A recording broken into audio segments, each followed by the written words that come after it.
Most a csendet gyakoroljuk. Mindenkit szeretettel üdvözlök újfent, és egy olyan rész előtt vagyunk, ahol egyrészt a kérdésekre is szeretnénk válaszolni. Ugye tegnap is mondtam, hogy nyugodtan le lehet írni, ha nem mered az arcoddal vállalni. Ha megvállalod, akkor meg, mert nagyon jó csapat vagytok, látom, ti így vállaljátok magatokat, bevállaljátok, ez nagyon jó. Szünetben is rendkívül jó kérdéseket kaptunk, meg már azóta is. Úgyhogy most kezdjük azzal, hogy a kérdésekre válaszolunk, és utána majd azért egy-két dolgot még szeretnék megosztani a tudatossággal kapcsolatban, hogy mint mindig mondom, hogy annak a gyakorlati oldalát lásd át és érezd át. Jó, tehát a spiritualitás, vagyis a szellemmel azonosulás, a belső csenden keresztül, az egy gyakorlati dolog kell, hogy legyen.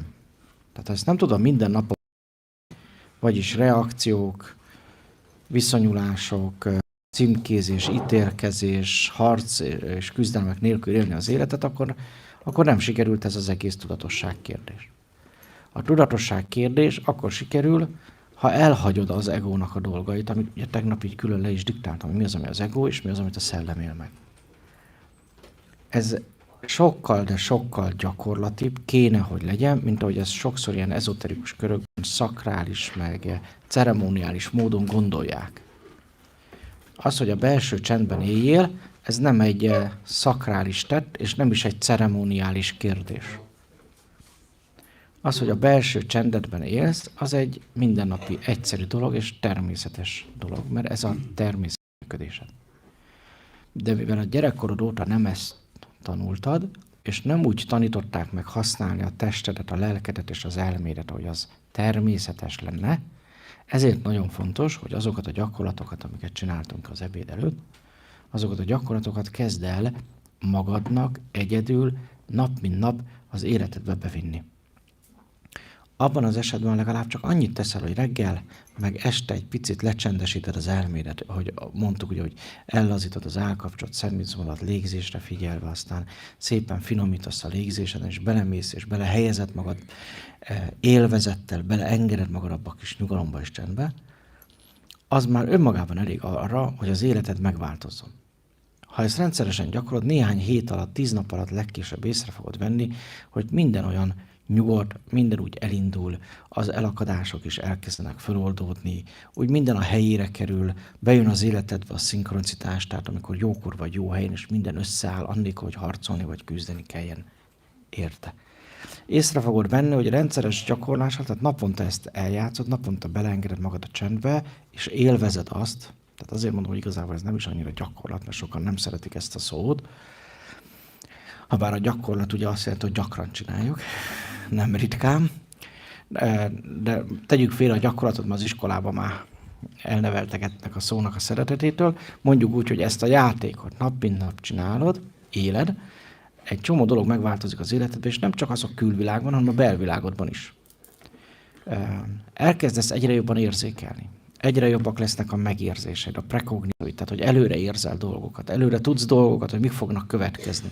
És mivel már tudod, ezért már nem reagálsz, amikor következik, hanem szemléled azt.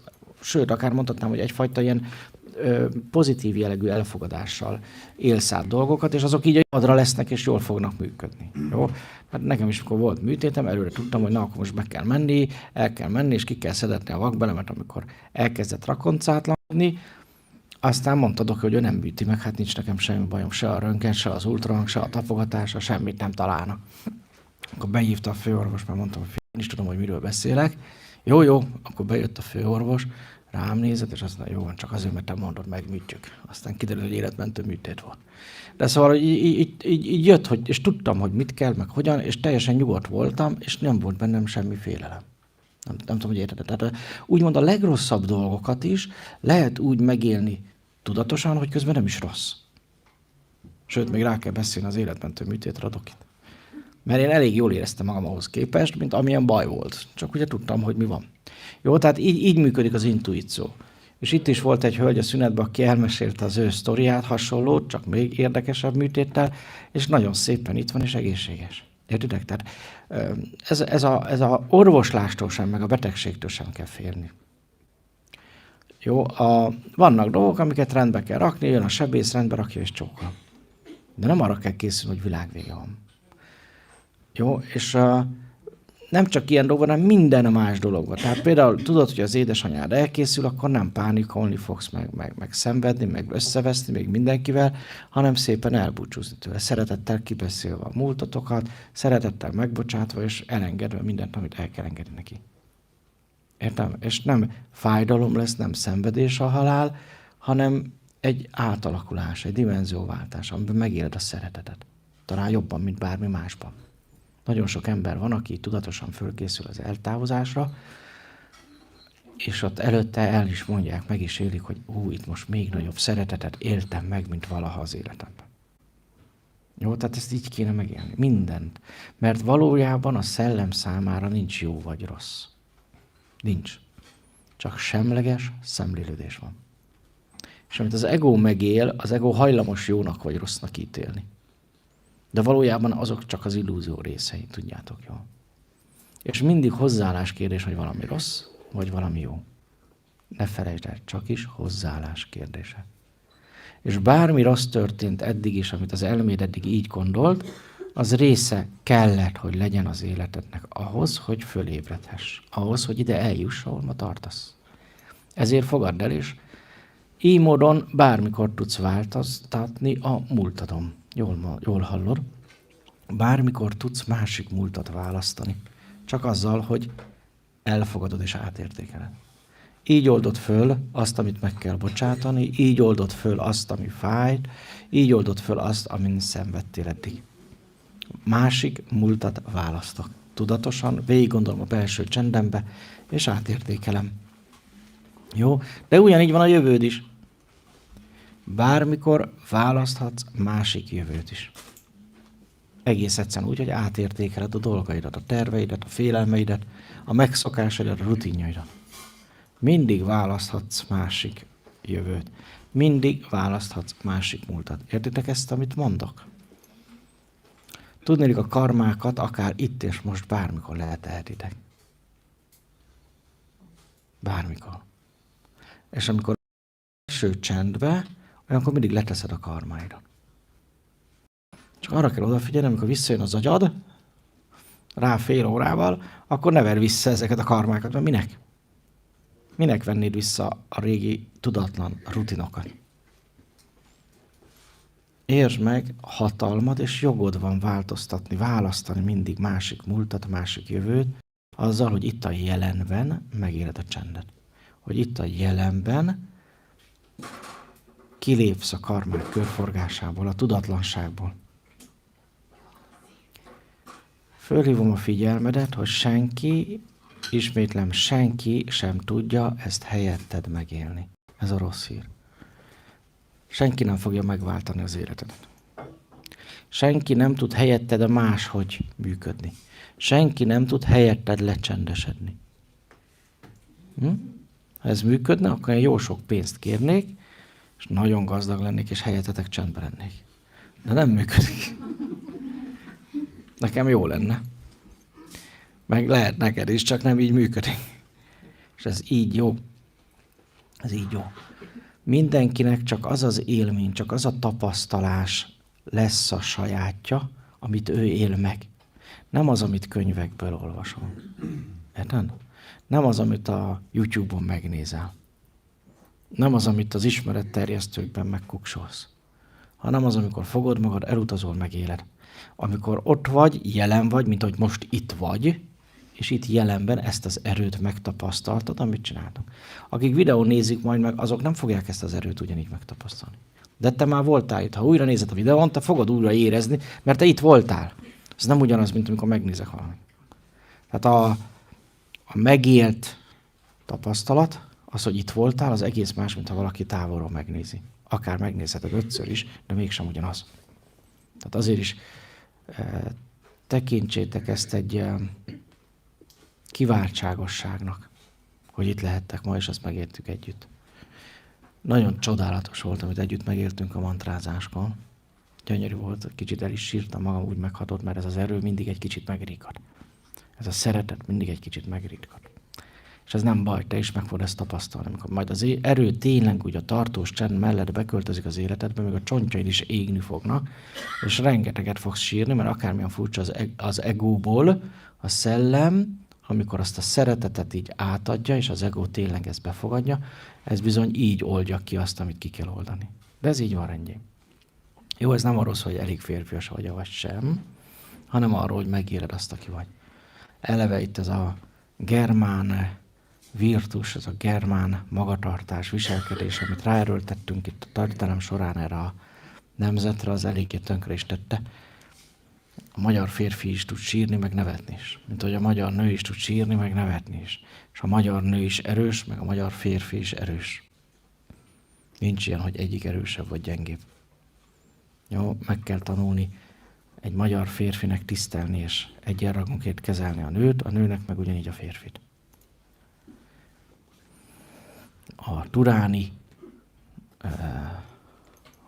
A turáni kultúrának ez része. És bizony kiengedjük, megéljük az érzelmeinket, nem elfolytjuk. Jó? Ez erről volt szó tegnap. Nem elfolytjuk. És aki ezt megmeri élni, az azáltal is már gyógyul, ezt megéri. Jó? Sokat számít az izom is, de nem azt tesz igazán erőssé. A legerősebb emberek, például a küzdősportokban is meg lehet nézni, hogy nem a kigyúrt gyerekek, hanem egyszerű kis emberkék. De tudják használni a testüket, és átadni az egót az erőnek. Nem az energiának, figyeltek? Hanem az erőnek. Éreztétek, hogy bizsergett az előbb a testetek? Éreztétek, milyen erő van bennetek? Érezted, hogy bármire képes vagy? És mégis milyen gyengéd volt, igaz? Milyen szelíd volt? Éreztétek, hogy szelíd volt? Éreztétek, hogy szeretetteljes volt? Mert ilyen az erő. Gentlemanus, azt szoktam mondani. Egy igazi gentlemanus az erő. Az univerzum ebből az erőből van. A tudatos ezért mindig túléli, mert ebben az erőben árad. A tudatlant pedig elsöpri az erő, fölőrli. És a ti testeteknek is majd meg kell ezeket az állapotokat szoknia, ezért volt esetleg szokatlan, amikor utána kijöttetek, hogy még kovályogok, olyan, mintha részeg lennék, meg ilyen furcsa érzetek. Volt ilyen? Jó, ez ilyenkor ez normális dolog. Aztán, ahogy majd sok időt töltötök a belső csendben, meg az erőben, ami ott megjelenik, akkor majd a testetek ezt megtanulja kezelni. Jó? És onnantól kezdve persze, hogy tudsz ezzel tárgyakat mozgatni, 5-ször olyan nehezet is föl tudsz emelni, amit eddig bármikor el tudtál volna képzelni, és így tovább, és így tovább. Tehát sok mindenre ad lehetőséget, sok mindenre képessé tesz ez az erő. Jó? És közben végig jelen voltál, igaz? Nem szálltak el a gondolatok. Itt voltál. Bizony. És éber voltál, nem aludtál be, megfigyelted? Jó? Tehát a jelenlét, a belső csend az egy ilyen folyamat, abban jelen vagyunk, abban éberek vagyunk, és azt a sok-sok erényt, amit tegnap is felsoroltunk, egyszerre meg tudjuk élni. És ki az, aki érezte, hogy szerette közben magát, vagy úgymond szeretve volt? Ki az, aki érzett ilyet? Kezeket fel. Látod, ott volt a szeretet is. Jó? Fiúk, ti ott vagytok erősek. Gyengeségnek éltétek meg, vagy erőnek ezt, amit történt? Erőnek, igaz? Higgyétek el, hogy ezzel a minőséggel a legidézőjelben erősebb, a legagresszívebb ember fölött is hatalmad van. És mégis közben szerint maradsz. Jó? Tehát ezt az erőt az, amit érdemes megtanulni, és ha ezt az erőt megtanulod használni majd, azt hívjuk hatalmasságnak. Az a hatalmas ember, aki ezt így tudja használni. Jó? És azt kívánom, hogy ti is ezt így tanuljátok meg. Nagyon sok belső csend kell hozzá. Sokszor, sokáig. Nem csak 5 percig, mint most, hanem órákig ebben maradni. Élvezni azt. Ki az, aki élveztek ezeket fel? Na, ez már komoly. Na most, amit élvezel, azt szereted csinálni, nem? Meg kellett magad erőltetni? Ki az, aki azt mondja, meg kellett erőltetni magát? Most nem mertek jelentkezni? Ugye, hogy nem kellett magad megerőltetni. Miért is? Mert ez a természetes. Élvezted? Miért is? Mert ez a természetes. Boldogá tett? Miért is? Ez a természetes. Értitek már? Bonyolult? A tudatosság nem bonyolult. A tudatosság iszonyatosan, nagyon-nagyon, el sem tudom mondani, mennyire egyszerű. Ezért mondja Jézus, hogyha olyanná nem váltok, mint a gyerekek, mert a gyerekek ezt feltétel nélkül. Azt mondod, jó, csináljuk. És utána a élvezés elmondja, hogy milyen jó. Volt egy időszak, amikor egy ilyen drogos mentő alapítványnak is csináltunk ilyen gyakorlatokat, és sose felejtem el, amikor az első, én is még ilyen óvatos voltam, hogy úristen, majd ezek a kemény drogos gyerekek mit fognak szólni, tudod, csupa tetkor, és így belövik magukat, meg ilyenek, szóval ilyen szigorú harcok voltak, és én nagyon izgultam, hogy jaj, mi lesz velük, most megcsináljuk ezt a gyakorlatot, és ha nem működik, vagy valami. Na, fölült az első srác, ő volt a legrosszabb fiú, fölült, azt mondja, már elnézést, B-vel kezdődik, G-re végződött. Hú, ez jobb, mint az anyag. Nem viccelek, ezt mondom, ez jobb, mint az anyag. És hogy néztem rá, hú, mondom, akkor lehet, hogy ez mégis működik.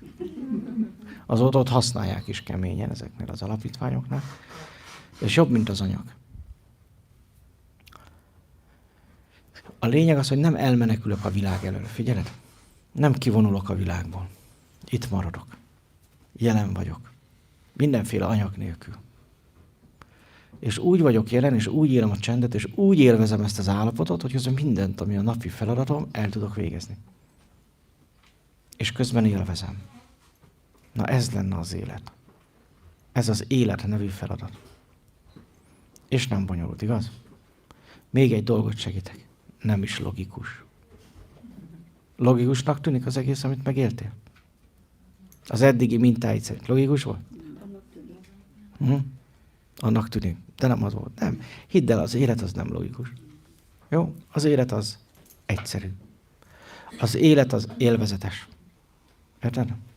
És amiben ott tudsz így lenni, hogy agyalás nélkül élvezed, mint a hobbid, vagy egy ölelés, vagy akármi, vagy egy jó kaja, az mind-mind az életed része. Az mind-mind egyszerű és tudatos tud lenni. Azáltal válik tudatos, hogy odafigyelsz rá. Meg tudod fogalmazni külső szemlélőként. Egyszerű? Mikor tudod bármiről megfogalmazni külső szemlélőként a tapasztalatodat? Azt, amit csendben éltél meg. Érted? Amit csendben figyeltél meg. Ezért kell az elme csendjét gyakorolni a mindennapokban, mert amit csendben éltél át, azt meg tudod fogalmazni, szavakba tudod önteni, na amikor ezt gyakorlod, akkor tudatos vagy, érted? Akkor tudatosságot gyakorod, egyre tudatosabbá is válsz, és közben a csended miatt békesség van benned, intuíció és az extrasens, suprasens képességek megnyílnak, azokat tudod használni, és az életed egy olyan úttá változik, amit tudsz élvezni. Még egyedül is. Tudod mit? Megmondok neked egy igazat. Ebben egyedül maradsz. A belső csendet, könyörgöm, bennem van, vagy te benned? Hát akkor nem vagy azzal egyedül. Érted? És rá fogsz jönni, hogy igazából nem hiányzik senki, meg semmi. Jó? És ezért mondtam tegnap azt, hogy amikor két ilyen ember kapcsolódik, abból lesz a tökéletes kapcsolat. Minden más kapcsolat, az kifele figyelés, nem befele figyelés. Érted? Na most, ha így élsz meg egy kapcsolatot, az működni fog. Az boldoggá fog tenni, de rájössz, hogy nem is a kapcsolat tesz boldoggá, ha bár azt hitted, meg azt vártad. Egy ember se tud boldoggá tenni, mert nem tudja helyetted megcsinálni benned a belső csendet max kisbaltával. De az meg nem ugyanaz. Figyelj, mindenki csak magában tud csendet teremteni. És mindenki a saját belső csendjét tudja élvezni. Tudunk együtt lecsendesedni. Mint ahogy most együtt 100-an itt lecsendesedtünk. Vagy épp a nejem is csendesedik, meg én is csendesedik, de mindenki a saját csendjét éli. Értitek? De ha két ilyen ember, aki a csendjét éli, és a helyén van, és az útját járja, és élvezi az életet, és úgy egészben boldog, ahogy van, az ilyen ember nem azért fog kapcsolódni, mert hiányzik a másik, vagy hiányzik valaki. Értitek ezt? Hanem azért, mert együtt jobb élvezni az életet. Ennyi. Ez lesz a mi közös játékunk. Egy utunk van, egy irányba nézünk, egymás mellett haladunk, egy irányba tekintünk, ezért tök jó a buli együtt is. És nem rántom ki a csendjéből, hanem tisztelem a csendjét. És nem fogom ráerőltetni, hogy úgy éljen meg, azt csinálja, amit én gondolok, vagy én akarok, hanem hagyom, hogy az legyen, aki ő maga. És úgy fogadom el, ahogy. Értitek ezt a mechanizmust? És ez nem csak a párkapcsolatban, hanem mindenütt így fog működni az életedben. Jó, a tudatos ember azért boldog, mert teljes életet él, mert ott van benne a teljesség, ami egy erény. És ugye ennek egy másik aspektus az egészség. A testem, a lelkem, az elmém is teljes egészében az önvalómnak átadtam. A helyemen vagyok, és ez az egészség. Mindenki kergeti itt a testi egészséget. A testi egészség, vagy akár a fiatalság, az ennek a tudatosságnak a függvénye. Egy nem tudatos ember, egy nem csendet élő ember hiába keresi az egészséget, max az orvosokhoz fog járni. Jó? Ez ugyanúgy része. Gyümölcse. Úgymond az egészség, az a tudatosság gyümölcse. A békesség, a harmónia, a bőség is, tehát anyagi bőség is, a tudatosság gyümölcse. Ezt így el tudjátok fogadni? Akkor hajrá! Voltak nagyon jó kérdések a szünetben, azt mondtam. Az egyik ilyen volt, hogy mi a véleményem a gurukról. Önmagában ez nem egy nagy kérdés, vagy nem egy jó kérdés, de hát egy kérdés, és fontos tanulságokhoz vezet. Én úgy gondolom, hogy minden guru ember. És a társadalomban, főleg a tudatlan emberek közt, a megvezetett vagy megtévesztett emberek közt, bizonyos kultúrákban vannak ezek a guru kultuszok, vagy szentember kultuszok. Ajánlom figyelmetekbe a Brian élete című filmet, az ezt nagyon jól. Ismersz a Brian élete? Monty Python. Egy erősen vicces film. Tehát készüljetek sok zsebkendővel, mert sokat fogsz nevetni. És nagyon jól ábrázolja azt a Jézus kultuszt is, ami kialakult, tehát amikor ilyen szinte már üldözik, hogy az ő sarúja, meg nagyon jó jelentek vannak benne, nézzétek meg. Ezt azért mondom, mert keleten vannak ilyen kultúrák, ahol ennek így megvan a hagyománya. De igazából a guruk ezt nem szeretik. A guruk, ahogy mondtam, olyan, mint egy jó tanító. Tudja, hogy ő egy híd. És nem arra való, hogy akkor ő elkezdett tanítani, és még 50 év múlva is tanít, és akkor aki 10 évesen jött oda, az 60 éves, aki 20 évesen, az most 70 éves, a többiek már kihaltak mellőle. Tehát nem azért tanul a guru, hogy legyen egy állandó egyháza, most mondjuk így. Vagy szektája. Vagy hogy mondták, gittegylete. Azért tanít, hogy jössz, mész. Tehát jön a tanítvány, megtanulta, tovább megy. Jó? A guruk nem szeretik ezeket a személyes kultuszokat. Mert a guru tudja, hogy ugyanolyan ember vagy, ő ugyanolyan ember, mint amilyen te vagy. Érthető? Ez a része. És minden gurunak van egy üzenete. És igazából őnek az a feladata, hogy ezt az üzenetet átadja az embereknek. És neked az a feladatod egy guruval kapcsolatban, hogy meghallgassd az üzenetét, és azt beépítsd az életedbe. És ha megvan, tovább lépsz. Érthető ez? Neked se feladatod, hogy ott ragadj. Neki se feladat, hogy ott ragasszon. Vannak ilyen mesterek, akik szeretnek mágiákkal ott ragasztani, mert hát mégiscsak pénz a bevétel. Az igazi tanító az nem ilyen, az nem a pénzért csinálja, hanem azért, mert szereti csinálni, és mert szeret téged.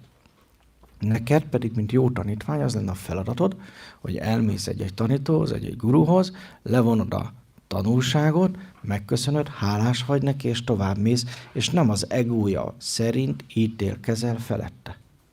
Nincs a világon egy olyan guru, akinek ne lenne vaj a füle mögött. Akinek ne lenne az egójában valami olyan defekt, amit meg ne lehetne mondjuk kritizálni. De ha te az egója szerint ítéled meg a tanítót, vagy a gurut, vagy az akárkit, a mestert, akkor el fogsz menni az üzenete mellett, és azt nem is esik le, meg sem érted. Tehát soha ne az egóját nézd a tanítónak, vagy a gurunak. Nem az a lényeg, hogy szőrös, vagy nem szőrös, mekkora a szakálla, milyen ruhába jár, vagy éppen hogyan nevet, vagy mit mond, vagy hogyan fingik, mert ugyanolyan emberek, mint te. Ugyanúgy eszik, ugyanúgy iszik, ugyanúgy mosdik, ugyanúgy büdösök, kiizzad, és a többi, már nem is részletezem. Értsd meg, ő is csak egy ember. Egy ember, egy ego, aki bevállalta, hogy átad egy üzenetet. És ettől guru, hogy átad egy üzenetet, hogy van egy üzenete. Ennyiből te is guru vagy. Mert ha hazamész, és a szomszéd megkérdez, na merre jártál, bagárkám, és te elmeséled, hogy fú, miket tanultam, milyen jókat éltem meg, és akkor leesik az álla, akkor már te guru vagy, mert elmondtad, és ezzel is megosztottad azt, amit felismertél, amit tanultál. Mindenki tanító is és tanítvány is egybe. Sőt, tovább megyek, a jó guruk, a jó tanítók, a jó mesterek világéletükben ők is tanulnak. Mindig minden újat ők is meghallgatják. Egymással is beszélgetnek, jókat kicserélik, megjegyzik, hogy te is ezt ismerted fel, én is ezt ismertem fel, fú de jó, hogy te is ezt tanítod, most igen, most én is ezt tanultam. Mert ilyen a világ, hogy az ilyen tiszta guruk azok együtt haladnak. Az ilyen tiszta tanítók, mesterek együtt haladnak. És nyugodtan egyiknél meghalad az új fölismerést, elmész a másikhoz, az is el fogja mondani. Ezért van, hogy mi is itt a Miklóssal mindig ugyanarról beszélünk, pedig nem is beszélünk össze. Nem szoktunk egyeztetni. Jó? Fogadd el, hogy ahogy elkezdted a tudatosságot élni, te is tanítóvá válsz. Ezért fontos, hogy gyakorold, éld, hogy méltó is legyél, hiteles is legyél. Jó? És én azt szeretném, az az én reményem, hogy ahogy itten szétrebbentek, majd elmentek szerte a Kárpát-medencébe, akkor vigyétek ezt a csendet és ezt a tudatosságot magatokkal, és kezdjétek ezt megosztani. Mondd el, hogy kell befele figyelni. Hogy te hogy szoktál lecsendesedni. Éld, és a tapasztalatodat oszd meg. Jó, mert amit a tapasztalatod, azt valóban jól meg is fogod tudni osztani. Azt el tudod mondani majd.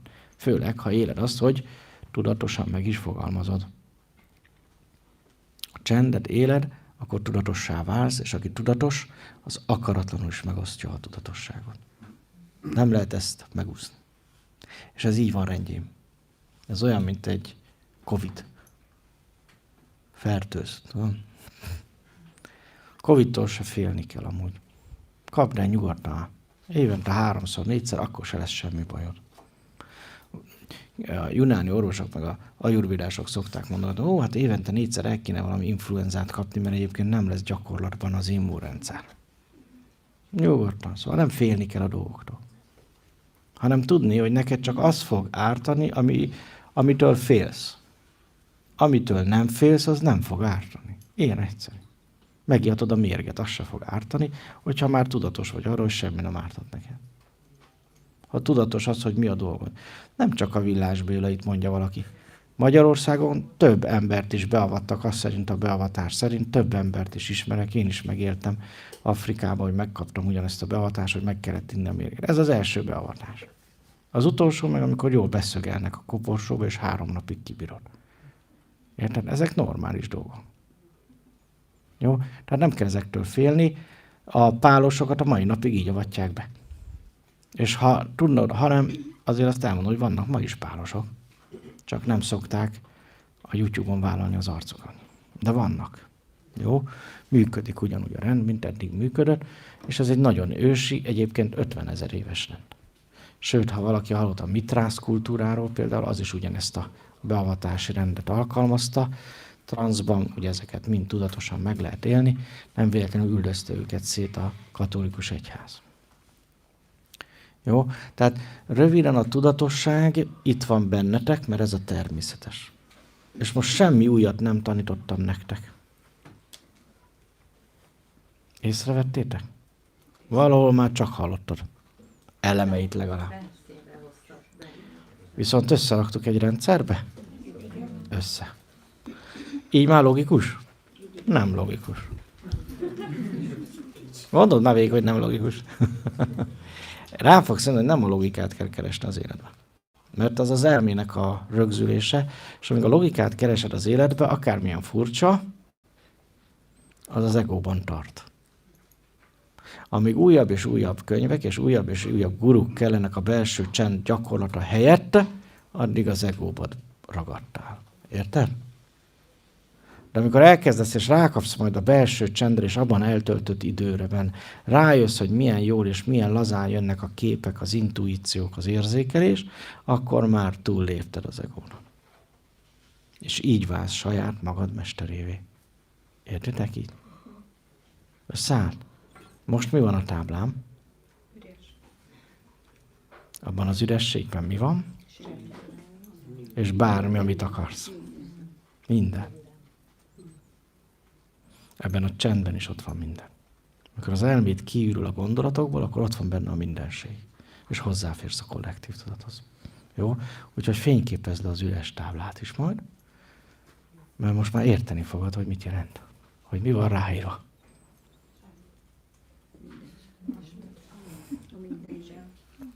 Az ürességből, a semmiből bármi lehet. Te mondod meg, hogy mi legyen. Hogy csend legyen benne, teremtés legyen benne, intuíció legyen benne, érzékelés legyen benne. Te fogod megmondani, mi lesz benne. Jó? Ez így tetszik? Ott van benned? Újat mondtam? Nem is tudom, minek jöttetek akkor. Nagyon jó csapat vagytok. Na, voltak még kérdések, meg itt is voltak, aki akart kérdezni, hogy most kérdezzél, mert most van ilyen hangulatom. Megígérem, mindenre válaszolok, igen? Valaki elveszti egy szeretőt, egy nagyon nagy fájdalom éri. Ezt a fájdalmat is meg lehet szüntetni ezzel a csendesedéssel? Igen. Így rögtön? Persze, hát mondtam is, hogy vigasztal. Ja, az volt a kérdés, hogyha valamilyen szerettünket elveszítjük, akkor a belső csend kioldja belőlünk ezt a fájdalmat. És erre a válaszom, hogy igen. Tehát eleve a belső csend állapot az egy gyógyító, és ahogy mondtam, vigasztaló, oldó állapot is. Jó? Akkor én is a halottakat átviszem, ehhez segítem hozzá. Mikor átsegítem a holtakat, akkor ugyanezt ebbe az állapotba vagyok, és azt szerint tudnak átkelni a fénybe a halottak. Mert azt a szeretetet élik meg. Ugyanúgy, ahogy én is, ugyanúgy a itteni is, aki él, meg a holt is. És így tud átkelni a fénybe. Ez nyitja meg a fényt, ugye?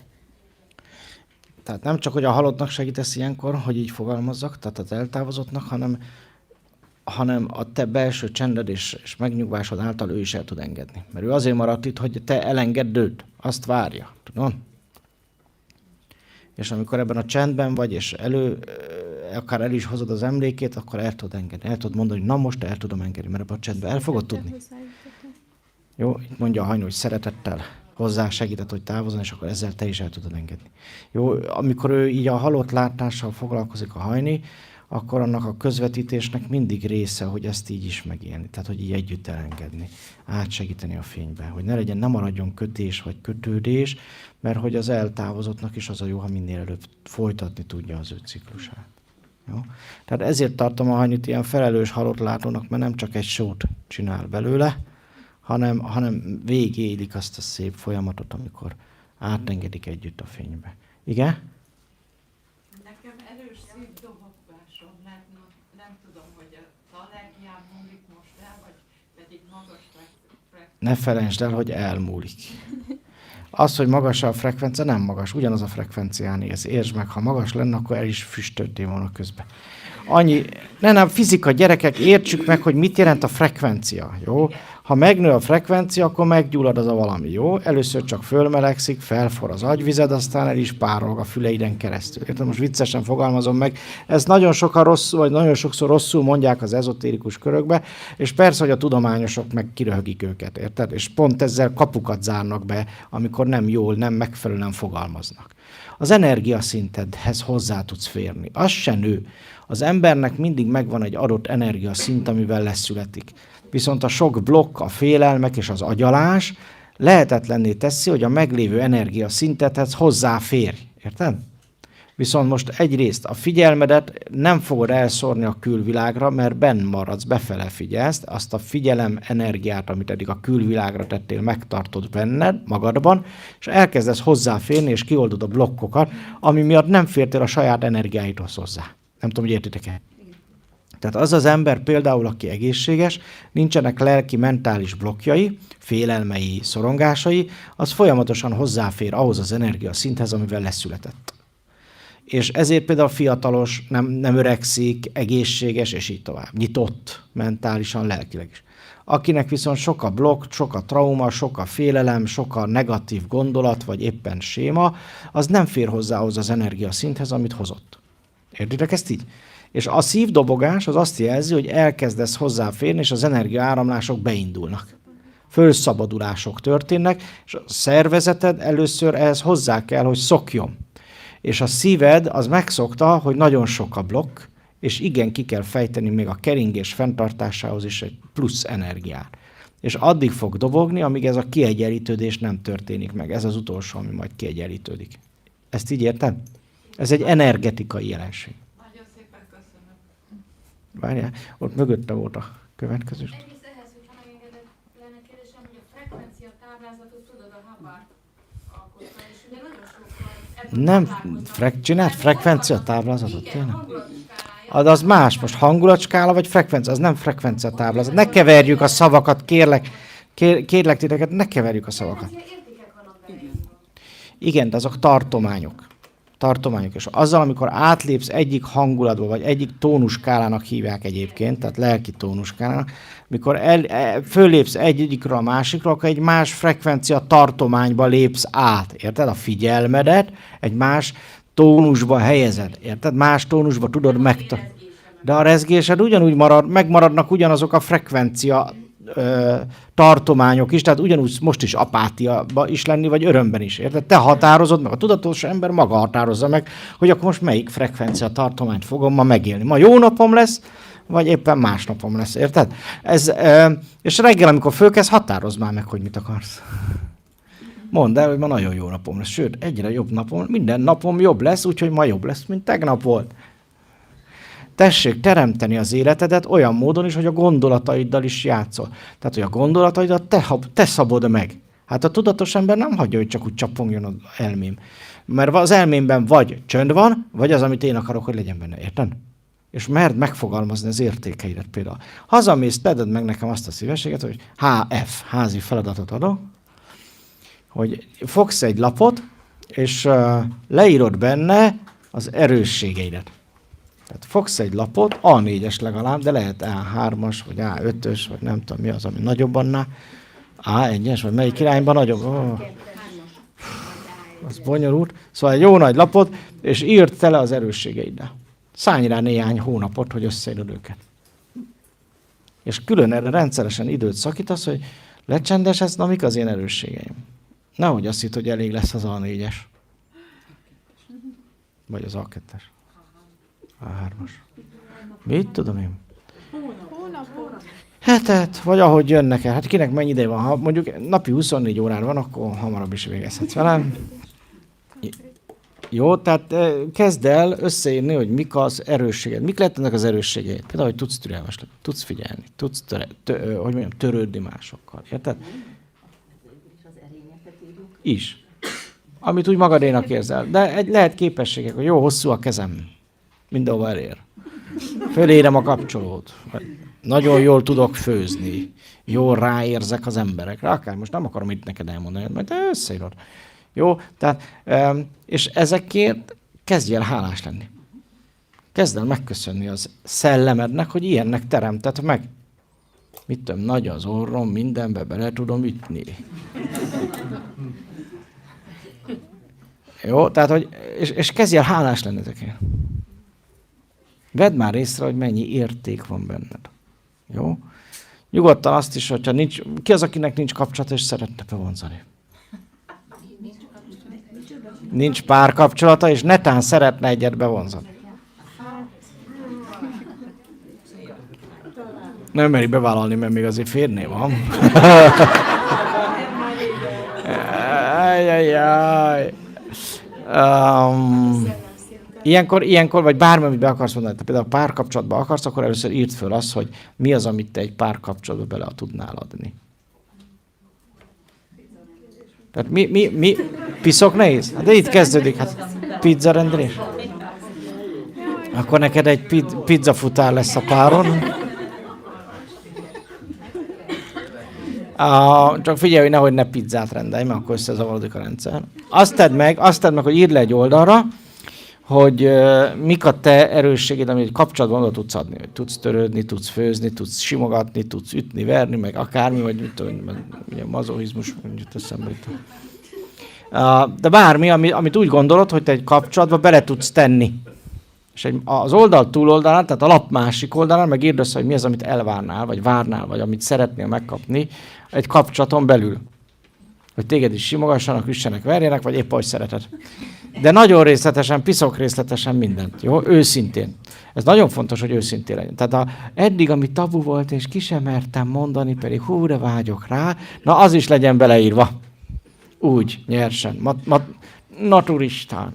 Jó? Tehát minden őszintén. Igen, mert ez a természetes, hogy őszinte vagy magadhoz. És az őszintességet nem írtuk be az erényekhez, úgyhogy gyorsan írjátok be az erényekhez az őszintességet. Beírtuk? Akkor nagyon ügyesek voltunk. Jó, de szóval legyél magadhoz őszinte. Nagyon fontos az, hogy ezt kiírd magadból. Jó, mert amíg csak az agyadban van, addig azért még nem látod kívülről. De amikor leírod, lejegyzeteled magadnak, akkor már kívülről fogod látni, és megtanulsz szépen fölkészíteni arra, hogy úgy fogadj be valakit, úgy vállalj be valakit, hogy kész vagy arra a kapcsolatra, mert tudod, hogy mit akarsz, és tudod, hogy mit akarsz te beletenni, és mi az, amit vársz vissza. Jó, ez a lehető legjobb bevonzás. És utána meg ne kös kompromisszot. Hű, a 12-es pont hiányzik ebből. Minek kompromisszumot kötni, értem? Csodálkozol, hogy ennyi rossz kapcsolatod volt? Tekints rájuk, mint kompromisszumra. Azt szeretném kérdezni, hogy ha látom, hogy valami rossz fog történni, akkor belenyúlhatok, megváltoztathatom. Persze. Mindig van választásod. A saját életedet, a saját sorsodat mindig te írod. De a másikba is bele. Minek? Először meg kell vizsgálni bele. Tehát ha mással történik, akkor nem. Mire gondolsz, hogy más életébe belenyúlni? És gondold végig. Hát, hogy valakivel rosszul bánik, és akkor ezt meg akarom. Kért segítséget? Akkor nem. Ha kér segítséget, akkor igen. De ha nem kér segítséget, nincs rá jogod se, hogy elvedd a karmáját. Erről beszéltünk, emlékszel? Fölmászok a gyerek helyett a létrára, vagy megtanítom fölmászni azt. Ne felejtsd, de nem vetjük el a karmáikat. Ez egy ilyen dolog. Igen?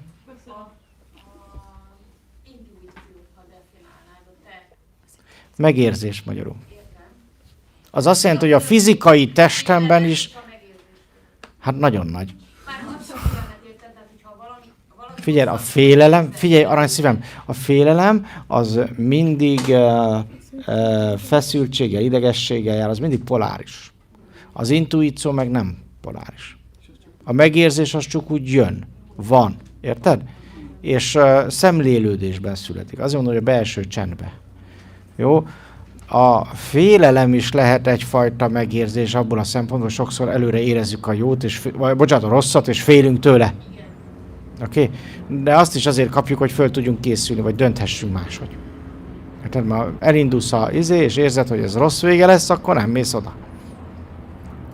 Érted? Meg van olyan, hogy mit tudom, valamit terveztek, de feszülté tesz, az is jelzi, hogy nem kell ezt megcsinálni, akkor meg le kell mondani. Érted? Tehát ezeket be kell vállalni. Ez nem rossz.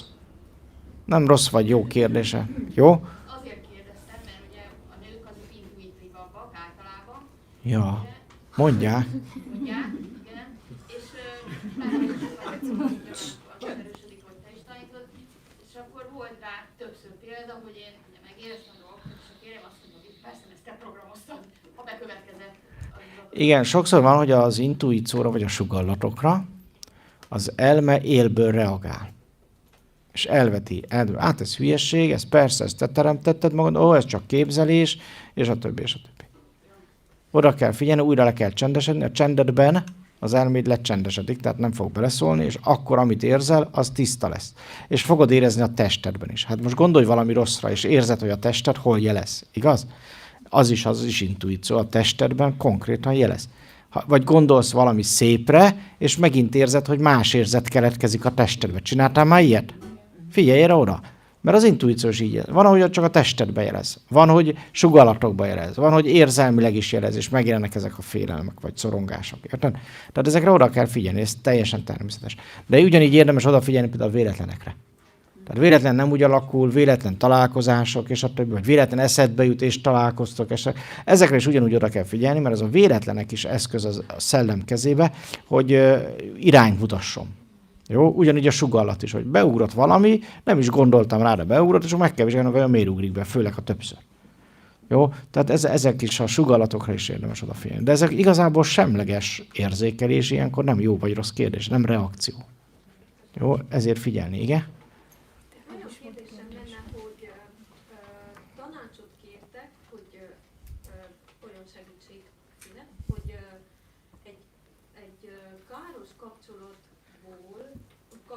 hogy lehet hárítani? Tehát, hogy úgy, hogy Még egyszer ezt valahogy próbáld máshogy megfogalmazni, mert tehát, hogy valakinek van egy bankkapcsolata, akinek, tehát amiben nem érzi jól magát, ő tudja, de nem tud hárítani, vagy nem tudja... mi az, hogy nem tud hárítani? Ezt nem Úgy, értem. hogy nem tud kilépni. Hát akkor be kell vállalni. Figyelj, nem érzed jól magad, vállald, hogy figyelj, anyukám, én nagyon utállak már. Most ne haragudj, de lépnem kéne. Hát Szó szerint meg kell mondani, hogy persze, hát mely most szépítenéd? nem, én, Hát milyen párkapcsolat, amiben hazudozol?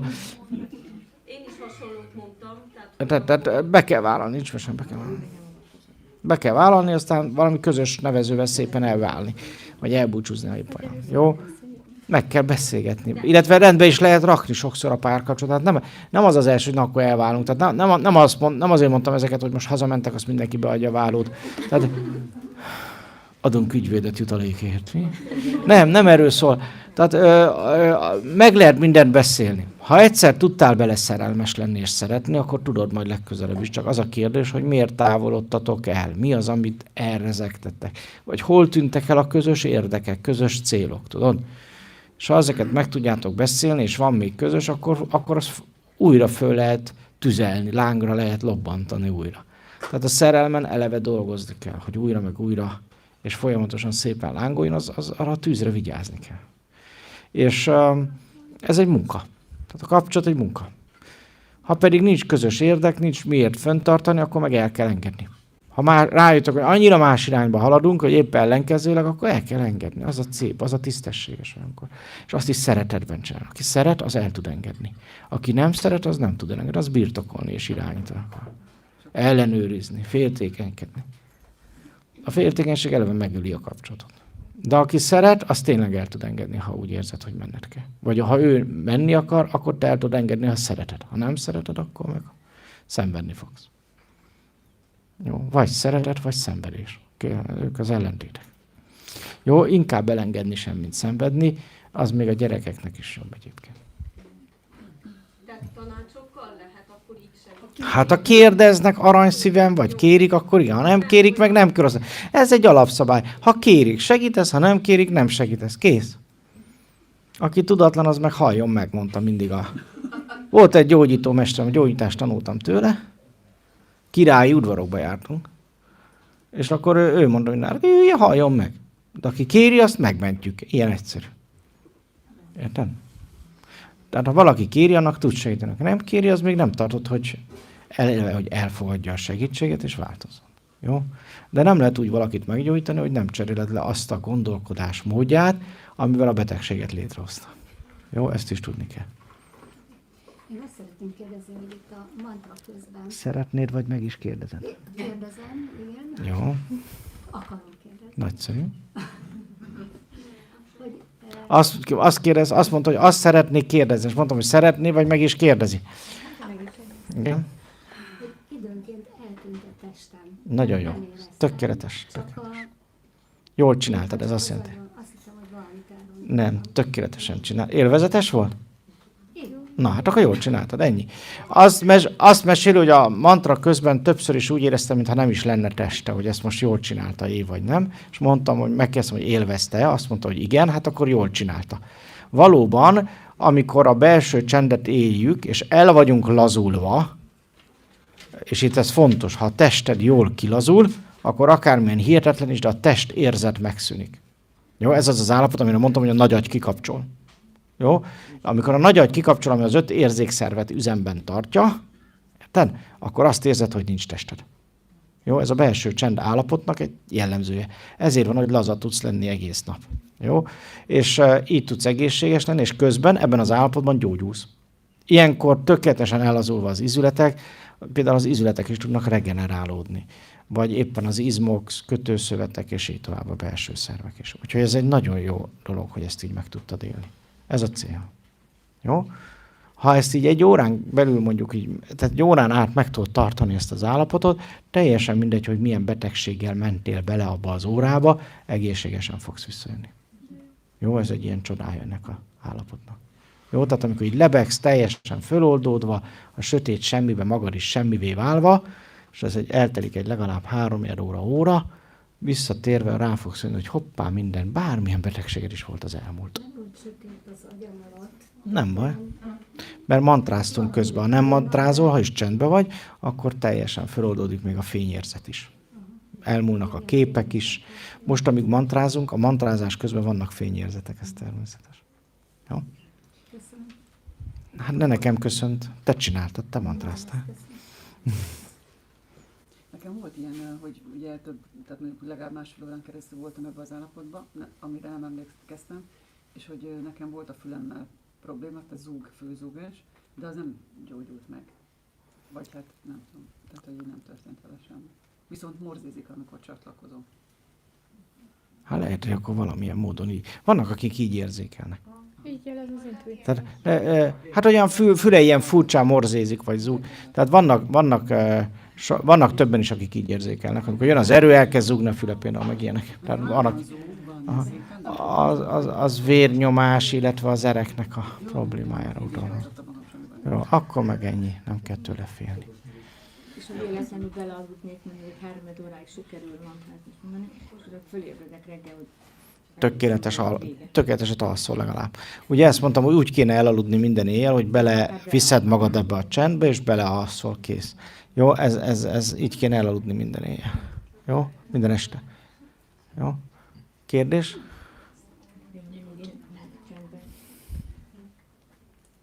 Nincs több kérdés. Igen?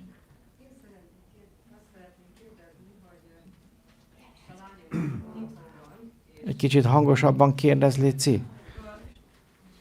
Én is mindig meditációba, tehát légzés-figyeléssel ugyanazt fel, és azt mondja, hogy nem veszek levegőt, és akkor felporpantok, tehát akkor ezek szerint, én nem tudom, azt mondja, hogy ezt nem tudom, milyen hiton járnak, nem tudom. Apnoé.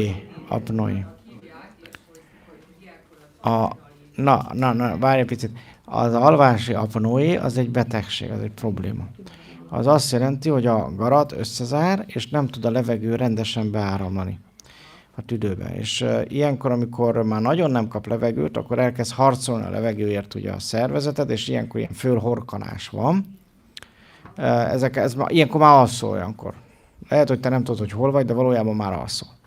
Amikor a belső csendet éljük, akkor nincs horkolás, még ha egyébként horkolós is valaki, hanem nagyon finom, nagyon puha légzés van, és ennek a tudatosságát megőrzöd. Ja, hát belealszol, nincs azzal baj. Hát ez nagyon, teljesen jó. Figyeljetek, meg fogjátok tapasztalni, hogy belső gyakorlatot így csináljátok, így főleg ha fekve, akkor újra meg újra bele fogtok aludni az elején. Ez normális, mert a testnek meg kell szoknia. Ő úgy szokta meg, hogy úgy reagál, hogy úgy regenerálódik, hogy elalszik. És ugye most, amikor így végre sikerül megint lelazulnia, na akkor ezt gyorsan kihasználja, hogy regenerálódjon és bealszik. Ez egy automatikus mechanizmus. Aztán viszont, hogy ezt a figyelmeddel, a légzés figyeléssel fenntartod, és nem alszol bele, akkor meg fogja szokni a testet, hogy engedje ezt, és ne siessen bealudni, mert ez jobb, mint az alvás. Érted? Jobban tud. Ehhez egy kicsit, ez olyan, mint az elme. Tehát az elmének mindent meg kell tanulni. Ki az, aki tud biciklizni? Na, majdnem mindenki. Akkor ez egy jó példa lesz. Mielőtt elkezdtél biciklizni, képes voltál rá?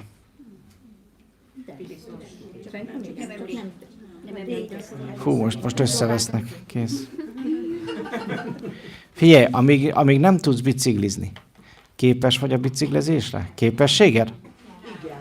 Dehogy nem, egyébként soha nem tanulnál meg biciklizni, érted?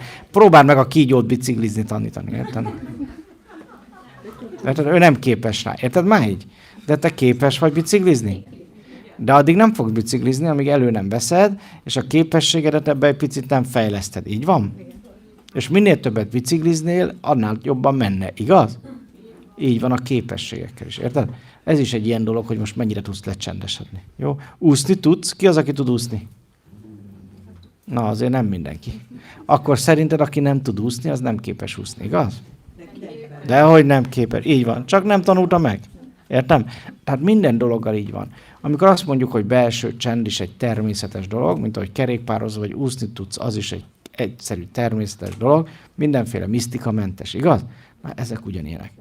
Jó? Az, hogy a belső csendben érsz tartósan, az is ugyanígy képességed, és természetes dolog. Jó, de ugyanígy az extra vagy a suprasens képesség is ez van. Na most, amikor megtanultál kerékpározni, azt kellett csinálni igazából, hogy újra meg újra kerékpárra kellett pattanni, és egyre jobban ment. Miért? Mert az elméd ezt megtanulta feldolgozni. Érted? És mindig megint csak ott tartunk, hogy az agynak meg kell tanítani, mert ő csak sémákkal tud dolgozni. Érthető? Hát ezért kell tanulni az úszást, meg a kerékpározást, meg a adott esetben a finom légzéssel, hogyan viszed le magad, azt is meg fogod tanulni hamar. Értitek? És amíg nem tudtál kerékpározni, izgultál. De utána már jól ment, utána már élvezted, nem? Érted? Mindennel így működik. Jó? Ott van a képesség, csak kérdés, hogy megtanuljuk-e. Jó? Sajnos arra nem látunk példát a szüleinktől, hogy hogyan kell lenni tudatosnak.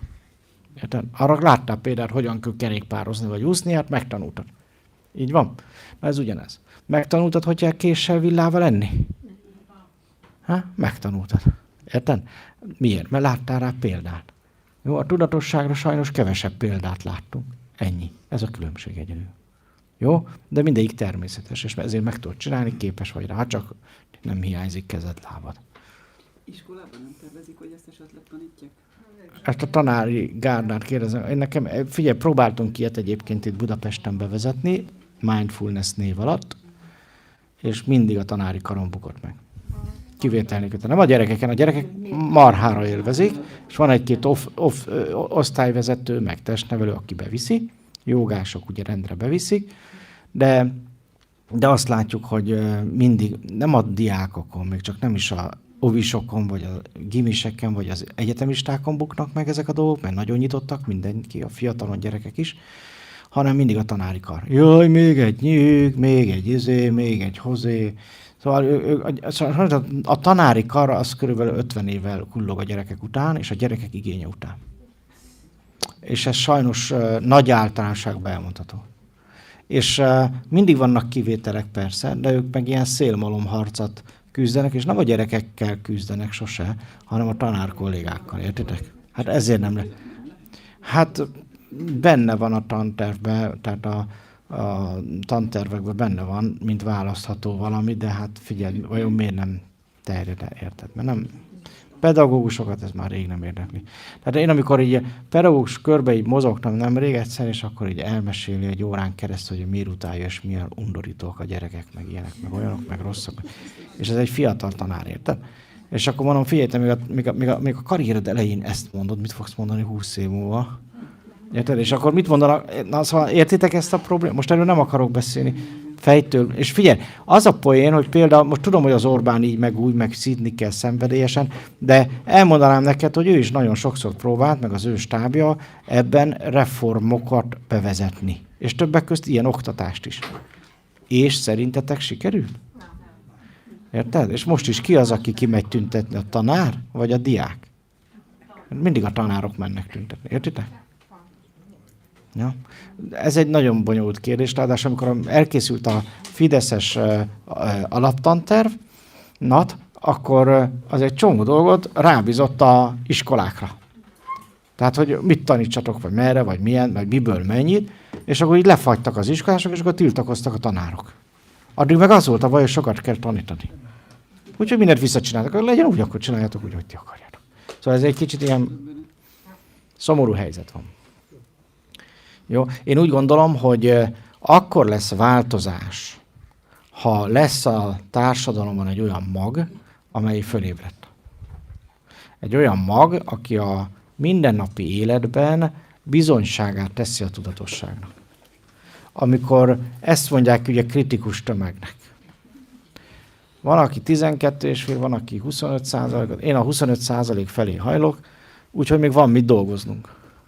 Tehát, hogy egyrészt mi legyünk stabilak a tudatosságban, és akkor ezt megosztva majd, mert példával járunk, úgy fogod ezt először megosztani, hogy nem a családodban, hanem hogy elkezded élni, és a családoddal is türelmes lenni, a környezetedben is türelmes, és szelíd lenni, az erényeket élve, akkor ők fogják látni, hogy te megváltoztál, és meg fogják kérdezni, milyen gittegyletben, bocsánat, szektába jársz, vagy mit szedtek. De szóval, ahogy látják, hogy te megváltoztál, az lesz, amiért megkérdezik, hogy mi történt veled, és mesélj. És akkor majd eljössz megint tanfolyam, és hozod magukkal a vagy megnézeted 5-ször a videót, meg elhozod ide a Miklóshoz különféle előadásra őket, és ők is elkezdenek változni. Érted? Mert te megváltoztál. Jó? Mindig az a hitelességünk, hogy mi tudjuk máshogy. Tehát nekem volt nem egyszer ilyen üzleti dolog életben, hogy bírsz ilyen türelmes lenni. Most te miért nem vagy ideges? Miért nem rúgtál ki? Érted? Szóval ilyen dolgok. Hát mondom, mert ilyenek vagyunk, kész. Miért lennék másmilyen? Jó, tehát ezek azok, amik bizonyosságot adnak, és az embereknek ez kell, nem a szavaid. Nem az, hogy elmész, és akkor figyelj, olyan jó szektába járok, el kell mondjam, amit tanultunk. Még a videó is fönn van a YouTube-on, nézd meg. Hanem az, hogy te elkezdesz változni. Oké? Én ebben hiszek. És tudjuk, hogy csak ez működik, főleg családon belül. Jó? És tudom, hogy ez a legnehezebb. Tehát nagyon őszinte leszek. A tudatosság útja egy olyan út, aminek csak eleje van, vége nem. Tehát innentől egész életedben fogod gyakorolni, meg tanulni. 2, hogy nem egy ilyen rózsaszín szemüvegbe felhőkön ugra-bugra, mert azért van ebben munka. És senki azt a munkát rajtad kívül nem tudja betenni. Tehát te leszel az, aki újra meg újra lecsendesedsz, és lesznek napok, amikor nagyon laza lesz lecsendesedni, lesznek, amikor nehezebb lesz, lesznek, amikor mantrázni is kell, télen kell 108-szor elmondani, de lesz, hogy az se kell, mert mindjárt pillanatok alatt a csendben vagy. Jó? Tehát idő után begyakorod, már csak annyit csinálsz, hogy azt olyan csend van, hogy ihaj. Jó, el fogsz ide jutni, ne aggódjál. Ezt mondjuk 2 év alatt itt bárki el tudja érni. És akkor onnantól kezdve hidd el, hogy ez mindig veled is lesz. Csak 2 év. Hát ez sok lenne, ne tá? Ennyi élet után? Így van. Ez egy pillanat a szellemed számít. Nekem olyan kérdésem lenne, ha a mantrával felhangolom a teret, akkor már nem kell több védelmet tennem abba a helyiségbe. Hát eleve, ha te ebben élsz, a csendben élsz, az olyan védelem, az egész teret átrezgi. Mi ezt szeretjük is, mert jönnek hozzánk, és akkor úgy kell kidobálni az embereket. Nagyon kemény feladat és meló, hogy minden második mondatodban, latin körmondatban azt ecseteled, hogy milyen jó lesz, hogyha ő elmegy, és még mindig nem veszi alapot. Tehát észre fogod venni, hogy az emberek oda járogatnak, és csak az, hogy jaj, csak hadd üljek itt, nem kell semmit csinálni a dolgot, de olyan jó, hogy tücsörögni nála, csak érted? Szóval ilyen tapasztalataitok lesznek. Mert amikor egy olyan házba bemész, ahol így élnek, azt nem lehet nem érzékelni azonnal. Figyelj, a szeretet minden embernek szeretet. És minden emberben az a kód, hogy a szeretetet keresse. És ti mind itt olyan emberek vagytok, akik nagyon tudtok szeretni, nagyon képesek vagytok erre, és azért vagytok itt, hogy ezt most még tökéletesebben megéljétek. Mindenetek megvan hozzá. El kell kezdeni és élni. Ja. Nekem lenne ugyanezzel kapcsolatban kérdésem, hogy nekem is az az érzésem volt, hogy nem kell védelem, ha már ebben az állapotban tudunk létezni. De nagyon sokszor halljuk, hogy de mégis kell, naponta többször, éjszaka így ugyanúgy. De hát akkor most kell, vagy nem kell? Tehát, Hát amíg az egódban élsz, kell. Tessék? Amíg az egódban élsz, milliószor kell. Újra, meg újra, meg újra, meg újra. Éppen befejezted az egyik védelmet, hozod a másikat. Az egó ilyen. Mert az poláris, és ezért mindent beszippan. Mert ha fél, mert ha azon agyalsz, akkor azzal be is tudod hívni. És például az összes mágia az egó szintjén működik. Az összes mágia, csak is az egón. Van tudati mágia, tehát mentális mágia. Például sokszor elmondják neked ugyanazt, hogy miért vedd meg a legújabb autót, mert miért szebb és jobb, mint a többi, akkor vágyni fogsz rá. Ez is egy mágia. Vagy az akaratmágiák, vagy a különféle egyéb vuduk, egyébek, ez mind az egóban hat, és csak arra, aki nem semleges. És elég az, hogy behív egy mágiát azzal, hogy mondjuk félsz valamitől, vagy szorongsz valamin, vagy negatív vagy valamilyen témában magaddal, ott már be is engeded a mágiákat. És ugyanez van például a különféle szellemekkel, szellemlényekkel, egyebekkel is. Megszállottság, ugyanez. Még ami behívja a drogok, jól behívják, meg az alkoholis állapot is jól behívja ezeket a dolgokat. Viszont hogyha te semlegessé válsz, és ezt gyakorlod, éled, akkor ezek nem tudnak bejönni az életedbe. Érted? Sőt, lekapcsolódnak rólad, kitisztulsz. Ezért mondom, hogy aki sokat figyeli így befelé, sokat elcsendesedik, az kitisztul. És ez a mantra is abban jó, hogy ezt még erőteljesebbé tegye. Jó? És az a rezonanciával függ össze? Tehát, hogy nekem amilyen a rezonanciám, vagy a frekvenciám, azok nem tudnak hozzám kapcsolni, hogy ők alacsony frekvenciára között? Jó. A semlegességhez a polaritás nem tud kapcsolódni. Értsd meg. Se a negatív, se a rossz. A semleges, az semleges.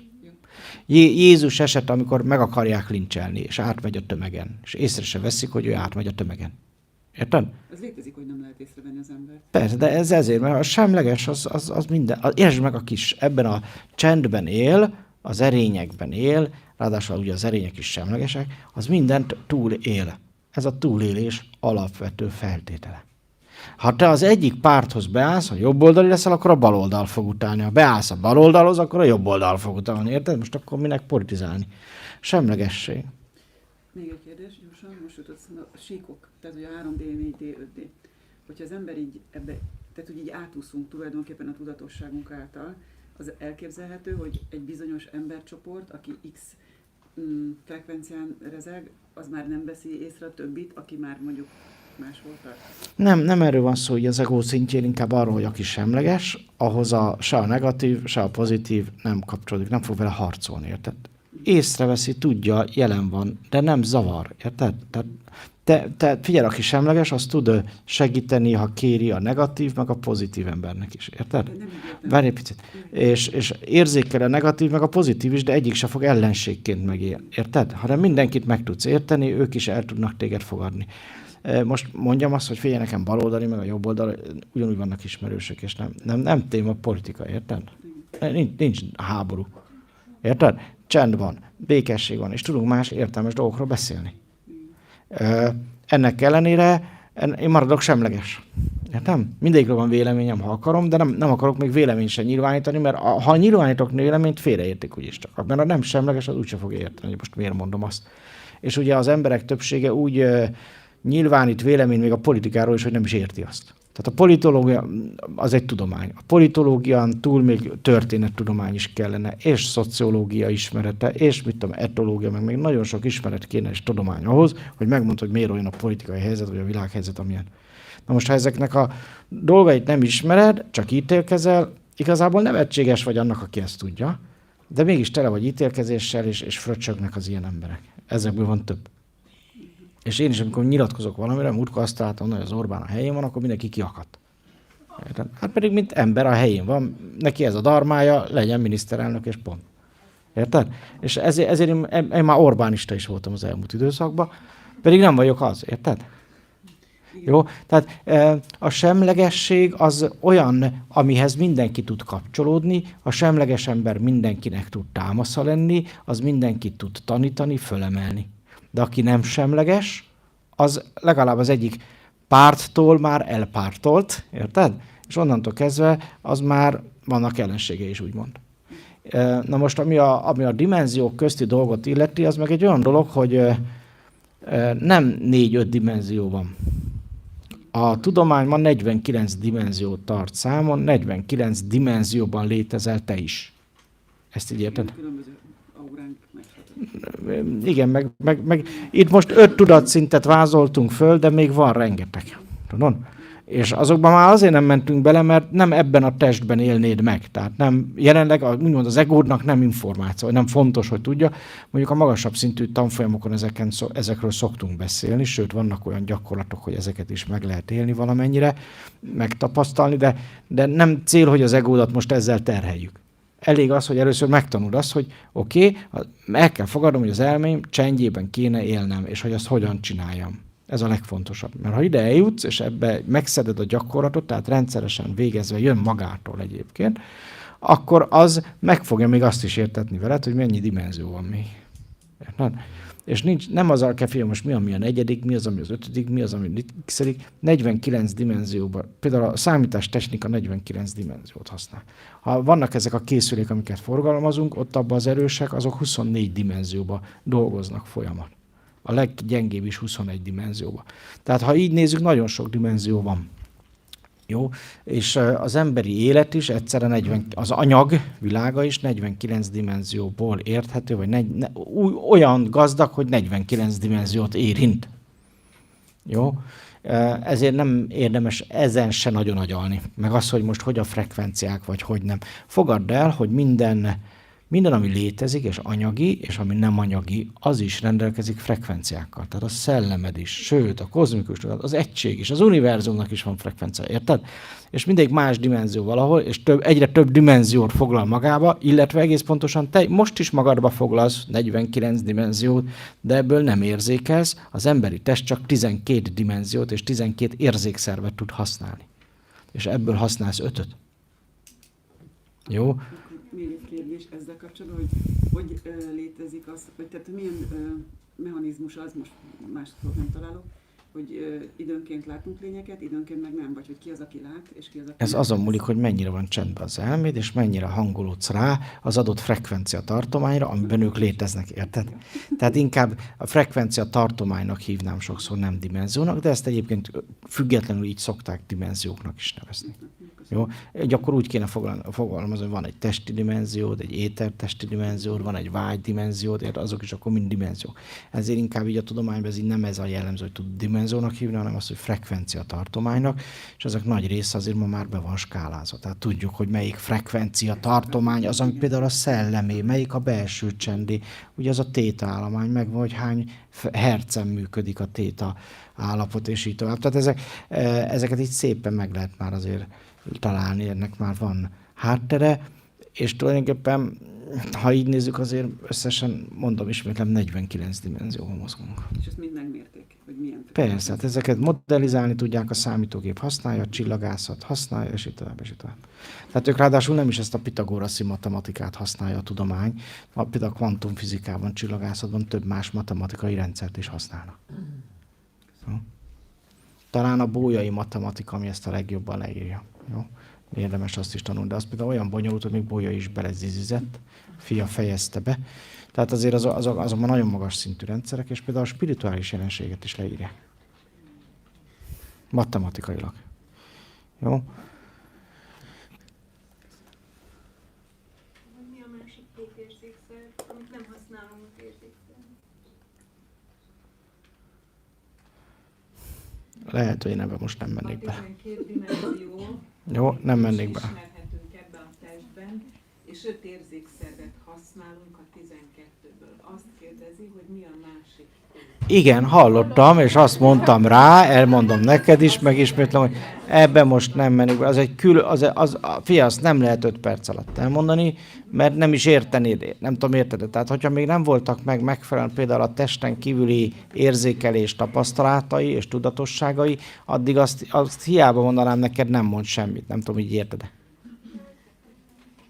Jó, mert azt a bizonyos 12 érzékszervet, annak csak egy részét használja az elméd. Érted? Tehát extraszenzig használod az elmét, utána már az extraszensz érzékelést használod arra, hogy a következő 7 dimenziót megtapasztalt. Nem tudom, hogy érted. És amíg ez így nincs meg, addig most hiába beszélnék róla, csak skifi lenni neked. Jó? Jó? Kérdeznék, hogy tapasztalataim alapján ellenállás és félelmeket is megéltem, és emiatt így kivetítem a jövőre. Tehát igen, ezeket hívjuk úgy, hogy engramok, töltések, és ezből az engramokból sémák lesznek, a többször ismétlődnek, érted? És olyat is megéltem, hogy belementem a félelembe, de bölcstől hallottam, hogy éld meg, figyeld meg, tapasztalj, és akkor feldolgozod és elengeded.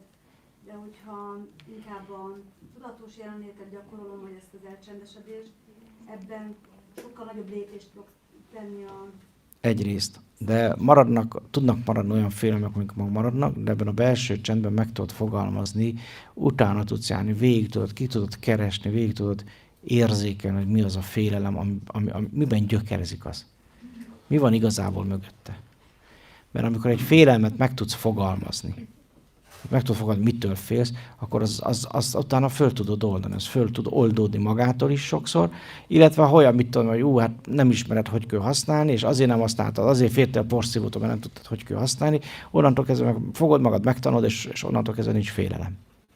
Tehát a félelem mögött igazából a ismeretlen is ott lehet, Valamit nem tudok hogyan kezelni, mit kezdeni vele, és az egy olyan dolog, amit végig kell gondolni, és meg kell fogalmazni, és meg kell tanulni utána azt, amíg kiderül, hogy ezt nem tudom, vagy nem ismerem, és az ismeretlentől onnantól már ismerős dolog lesz, és attól már nem fogok félni. Érted? És ha még nem tudom megfogalmazni, hogy mitől félek, azt hívjuk szorongásnak, azokat azért a belső csend szépen feloldja. És akkor lépésről lépésre lehet. Mindig is. És nagyon fontos, hogy tudatosítsuk, meg tudjuk fogalmazni. Mert amit már meg tudok fogalmazni, ami leesik, amit felismerek, azt egyben át is tudom strukturálni. Azt meg tudom máshogy is fogalmazni. Túl tudok lépni rajta. Elkezdem tudni figyelni magamat abban, és akkor odafigyelni, na most máshogy csinálok. Már igenis tudom, vagyok olyan bátor, és képes vagyok máshogy csinálni, mert már lelepleztem azt. Jó? Ez egy belső munka értelemszerűen, és ezért mondtam, hogy azért a tudatosodás az sok-sok tudatosításból, sok-sok megfogalmazásból, felismerésből áll össze. Pont olyan, mint a megvilágosodás, sok-sok lámpaoltással, vagy lámpa kapcsolással áll össze. Egyébként, amikor meg szokták kérdezni, hogy mi az, hogy megvilágosodás, akkor el szoktam mondani, hogy a megvilágosodottság az nem más, mint hogy bennem csend van, és ebből a csendből semmi nem tud már kimozdítani. Jó, tehát ez a megvilágosodottság állapota, hogy bennem csend van, és a csendemből már semmi és senki nem tud kibillenteni. Oké? És ez rajtam múlik. Jó? Ezt gyakorolni kell egy picit értelemszerűen, de azért kell gyakorolni, hogy az elmében ez egy új sémává váljon. Jó? És ebben a nagy csendben egyébként majd tapasztalni fogod, hogy egy csomó félelem így följön, és az is, hogy miért féltünk. Tehát mindjárt a megoldás is. Tehát az oka úgymond. Az a belső csend nagyon sok mindent old ki, csak úgy magában. Bízz rá magadat jobban. Meg fogod ezt tapasztalni. Jó? Igen, ez nem meditáció. Tehát a meditációról is van egy paradigmaváltás. A meditációról is tovább emelkedünk. Jó? És a csendbe érkezünk be. Egyébként minden meditációnak ez lenne a célja. Azt szeretném megkérdezni, hogy van-e minőségi különbség a között, hogy valaki leül és meditál, meg zsolozsmázik, meg mantrázik, vagy amikor csinálsz egy monoton munkát, és közben oda mész, ahova akarsz, arra gondolsz, amire akarsz, vagy azt engedsz be a tudatodba. Hát jó esetben az a különbség, hogy az egyikben jelen vagy. Tehát egy befele figyelésben jelen vagy. Nem történik semmi, nem megy el sehova az elméd, tudod, hogy jelen vagy, itt és most vagy. Egy monoton munkához nem kell gondolkodni. De sokkal jobb. Tehát lehet úgy megélni a csendet a monoton munka közben, hogy jelen vagy. És akkor lesz benne erő. Ha nem vagy benne jelen, akkor megkérdezlek 5 perc, hogy közben merre jártál, nem tudnál semmit mondani. Tehát nem voltál jelen, és nem volt benne erőse, nem érezted azt a bizsergéssel. Akkor jönnek a jó gondolatok, vagy nem. A csend van, de a csendben mindig jön az intuíció. De ugyanakkor a csend akkor jó, akkor sikerült jól benne lenned, ha jelen vagy. És nem feltétlenül a csendben, amikor kijössz a csendből, akkor fognak elárasztani az intuíció. Tehát legtöbbször ezt fogod egyébként tapasztalni, hogy mantrázol, és amikor abba hagytad a mantrát, akkor így jönnek az intuíció. Oké? Okay? Próbáld meg a jelenlétet is gyakorolni. Mert van olyan, hogy akkor elmegy az agy jobbra-balra, az nem a jelenlét. Nem tudom, hogy érted-e. Monoton munkában ugye ez mindig is egy nagy csábítás. Menekülni a monotonitás elől. De egyébként a monotoni dolgok jók arra, hogy csend legyen. És jelen légy közben. És ha egy monoton dolgot úgy csinálsz, hogy közben jelen vagy, iszonyatos erő szabadul föl benne. Hát úgy megkapom a választ, de most, hogy ott üljek én órák hosszat, és a lábam elzsibbad mindenféle bajomban. És Figyelj. akkor még oda jönnek, megkérdik esetleg, hogy kérek egy kávét, vagy... Jó a munkád, mit mondjak? Ebből már sejtjük, hogy izgalmas munkakörbe vagy. Figyelj picit. Igazából a csend az a jelenléttel párosul. Érted? Tehát nem elkalandozó vagyok. Sokkal direktebb, gyorsabb, és nem spontán, hanem irányított lehet az az intuíció is. Akkor jön, amikor én akarom, hogy jöjjön. Oké? A monoton, ha nem szereted a munkád, nem érzed, akkor nincs ott a helyen, akkor keresd mást. Mert bevállalni, tök mindegy, hány idős vagy, milyen idős vagy mit tudom, mennyi időt dolgozol ott, és mennyire bírod már csinálni. A munkában is az lenne a lényeg, hogy élvezzük. Hogy nem munkának, hanem hobbinak. Én amikor otthon dolgozom, szép nyugodtan kint a kertben, monoton munkát, vagy akármit, amit nem kell figyelni. Akkor az hobbi, de akkor meg te hobbiba vagy, magyarul csendben vagy. Érted? Az más. Azról már beszéltünk tegnap is, amikor hobbid van, az akkor közben csöndben vagy, érted? Az tök normális. És megzavarnak a kávéval. Volt a fejembe, és nem volt róla ismeretem. Végigfuttatom, hogy na, ezt tudtam, azt is tudtam, de hogy ez így ezeket így össze lehet hozni, azt nem, fogalmam nem volt róla, és jönnek gondolatok, és működik. Persze, hát a csendben mindig jönnek intuíciók, vagy sugallatok, csak tegyél különbséget a gondolat és a sugallat között is. Nem véletlenül van két külön szavunk rá, mert az két külön jelenség. Erre figyeljünk oda, a magyar az egy nagyon bölcs nyelv. Tehát amire van külön szavunk, az létezik. És az más, mint amire a más szavunk van. És annál tudatosabbá válsz, a megfogalmazásban is, annál bölcsebbé, minél inkább a helyén használod a szavakat. Érted? Tehát azt használod arra, ami az való rá. Jó?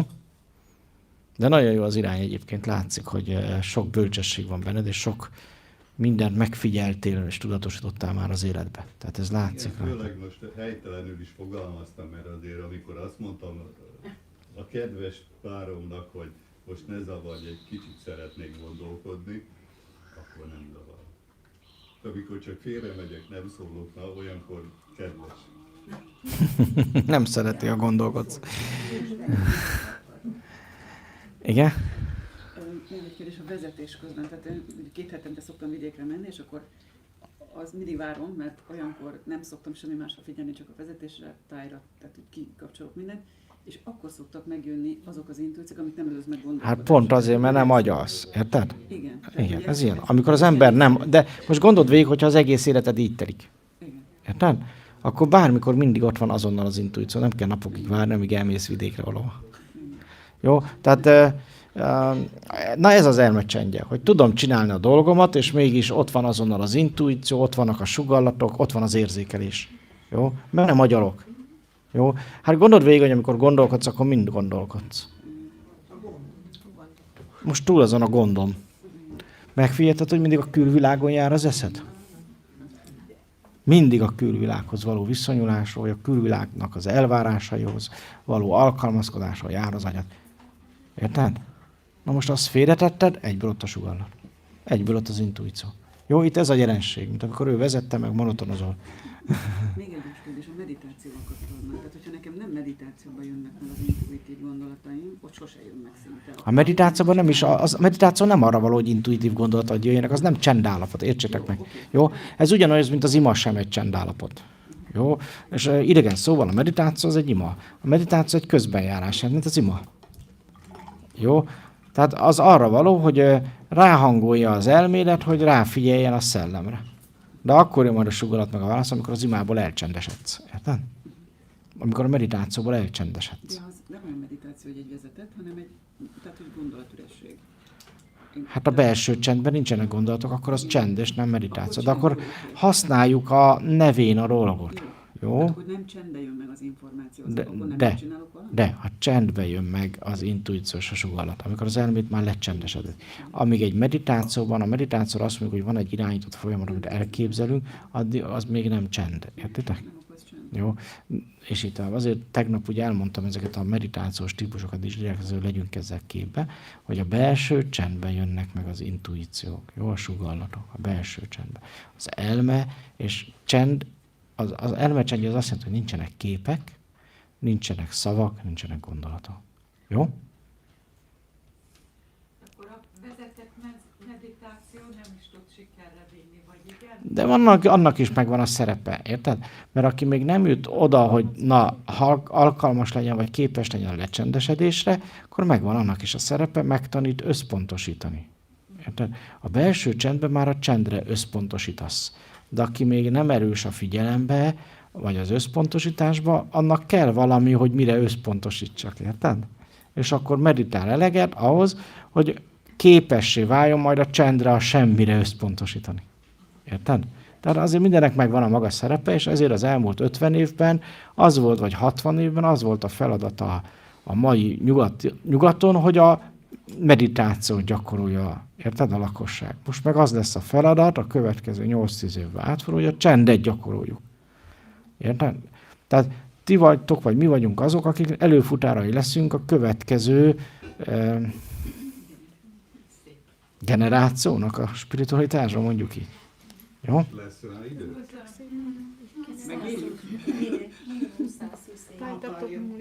Akarjuk és lesz. Hát miért ne élnénk meg? Lesz rá idő. Itt és most. Nem. Ne. Föltettem ezt a kérdést, akkor azt választ kaptam, hogy muszáj neked a földön felhasználni, amit megtanulsz. Ez a tudás mindenütt jól jön, és ha UFO leszel, akkor is jól fog jönni.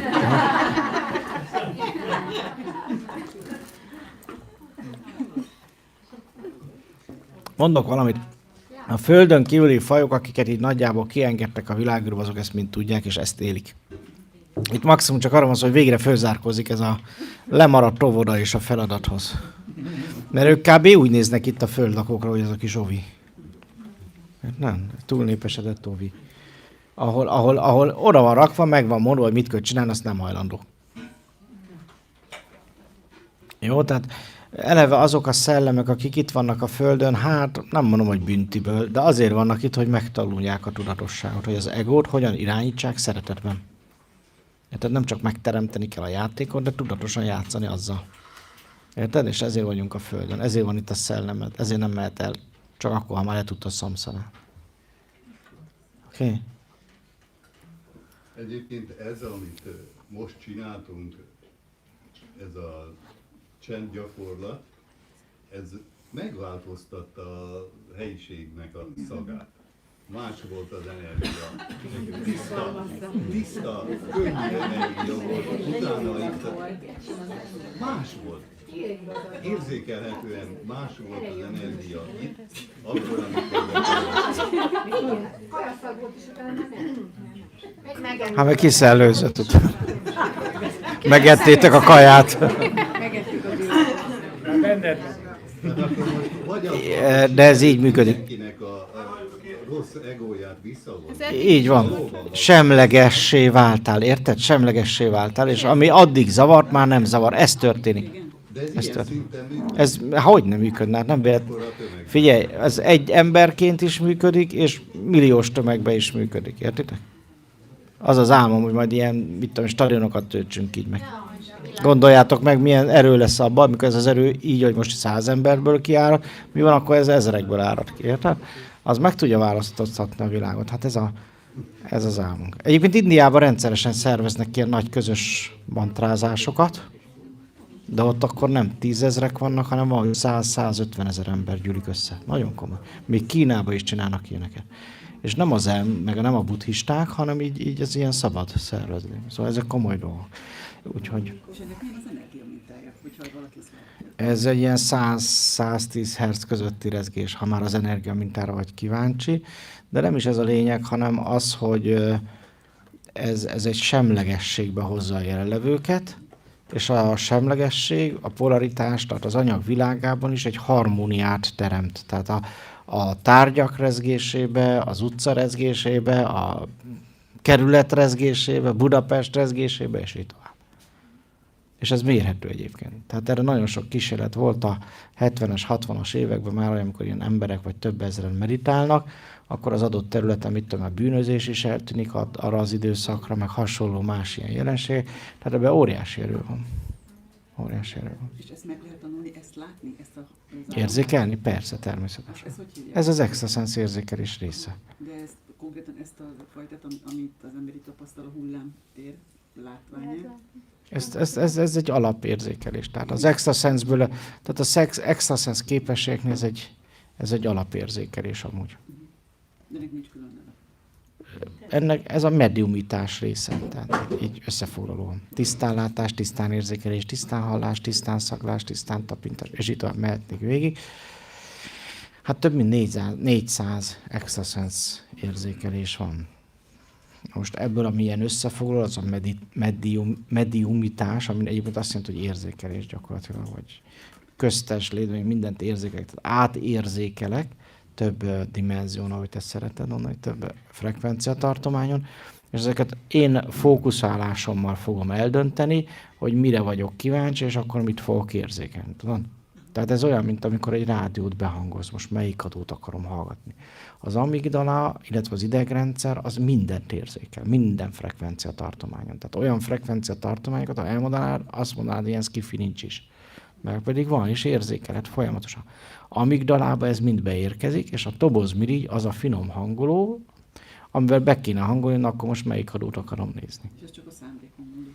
És ez bizony a koncentrációnkon, azért ott erős koncentráció kell, meg nagyon nagy, stabil csend, tehát hogy az elme közben is csendben maradjon, és akkor ráhangolok. És akkor jönnek a képek, jön a tudás, többféleképpen tud ezután megjelenni. Ezt ugye az extraszensz ilyen bentlakásos, 4-5 napos, hát 5 napos, meg van, ami 3 napos tanfolyamban szoktuk tanítani, ott nincs ennyi elmélet, ott csak gyakorlás a köbön van, de ezek olyan mély gyakorlások, meg olyan tudatállapotban, hogy ezt ilyen 20 fős csoportokba tudjuk max vállalni, mert ott azért oda kell figyelni ezekben a megváltozott állapotokra mindenkire külön-külön is. Tehát azt ilyen 100 fősbe sajnos nem tudjuk. És az ember a Matrixot látja, azt a zöldet, amit egyébként azt hittem, hogy a filmből vettem, de nem. Nem, van ilyen is, meg amikor nagyon például a suprasense, tehát a szellemnek a érzékelésével érzékelsz, akkor rájössz, hogy nincs anyag, csak minden ilyen nagyon finom fényszálakból van, és azokat úgy bogozott szét meg össze, hogy akarod, de mégis mindig tudod, hogy az mivel kapcsolatos, miről szól. Nagyon érdekes, és ráadásul a tér, meg az idő megszűnik, tehát ott adott esetben a múltba, vagy a jövőbe ugyanúgy tudsz fonni. Jó, ez egy nagyon érdekes tudatállapot, egyébként egy nagyon magasztos állapotok, ott nagyon tiszta, ott az összes motiváció nagyon megtisztul. Tehát ott nem tudsz úgy jelen lenni, hogy az egódat oda bevitt. Jó, tehát azért mondom, hogy nem ezzel a tanfolyammal szoktuk ajánlani kezdeni. Ott már nagyon tudni kell csendben lenni, és ezért, hogy először a csendet szoktuk átadni, mert amikor a csendet már masszívan tudod élni, akkor ezeket a extra vagy suprasense vagy egyéb ilyen tanfolyamokat, például a telepátia tanfolyam, az se egy könnyű tanfolyam, ott is nagyon kell koncentrálni, jó ki szoktak fáradni a hallgatók, de akkor is olyan, hogy megmutatom, hogy ezt így kell csinálni, elmondom, hogy mi a titka, és akkor neki kell és csinálja. És nincs mögötte onnantól kezdve már semmi szenvedés, mert egész egyszerűen ezt tudja, ráéreztél már a csenden keresztül, hogy kell csinálni. Bekapcsoljuk, úgymond, érted? Ez olyan, mint amikor már látod 5-ször, hogy ki hogy kerékpározik, és akkor kapsz egy kis kerékpárt, rápattansz, azt megy. Érted, és onnan csak gyakorolni kell. És van egy olyan felmérés, ami esetleg kideríti, hogy én már alkalmas lennék egyes filmre, vagy én nem létezik, vagy hogy te látod? Nincs ilyen felmérésen. Jó. Mondjuk amikor gyakorlati tanfolyamban csináljuk ezt az alaptanfolyamot, akkor abban úgy működik, hogy gyakorlatilag ennyi elmélet van, mint itt, de még 1,5 nap, ami meg gyakorlás. Tehát ott mély meditációk vannak, és megnyitjuk a harmadik szemet is direkt, tehát adunk olyan gyakorlatokat, hogy a harmadik szemet nyitjuk meg, és akkor utána azt gyakorlod legalább 21 napot, inkább 45-öt, és akkor utána jössz a továbbira. Tehát ott is szoktuk csinálni. Igen?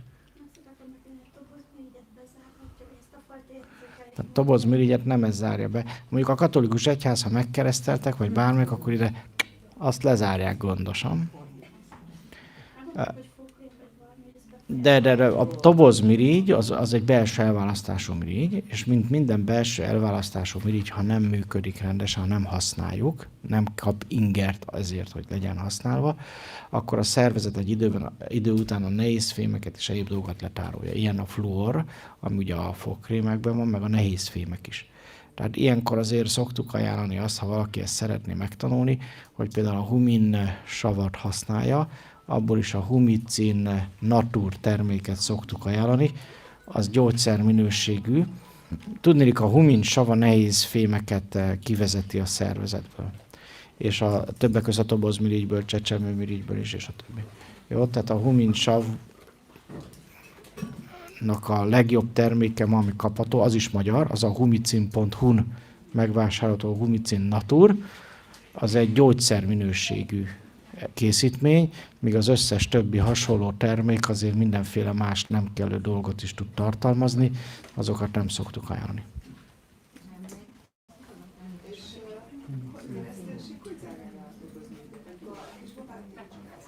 Ja. Hát ő nem akarja, hogy lásson a kisbaba, ő azt szeretné, hogy beletanulna szépen a hit rendszerbe. Igen, ennek ilyen ereje van, fogadni. Egyébként még ami a tobozmirigyet, meg a belső látást így fejleszti, az a fehér, tehát az orme, vagy ormus nevű szerv, jó? Az orme, vagy az ormusból a fehér aranypor, illetve a vörös aranypor, valamint platinából is készül, ormus, és akkor úgy érdemes, hogy elkezded fél évig szeded a platinát, 3 hónap múlva elkezded a fehér aranyat is szedni, és arra rá 3 hónappal elkezded a vörös aranyat szedni. Ez egy éves kúra, és a végén a vörös arannyal megnyitod a harmadik szemed, de ezt így egybe érdemes csinálni, ez ilyen kúra. Jó? Nem olcsó sajnos.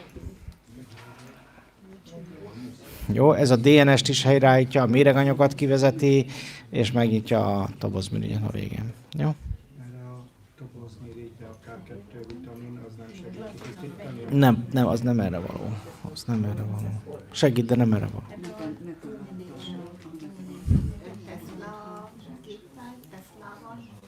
A nehéz fémeket, meg a... Szóval mindennek megvan helye. Jó? Tehát az egy kicsi, az megint másra való egy picit. Jó?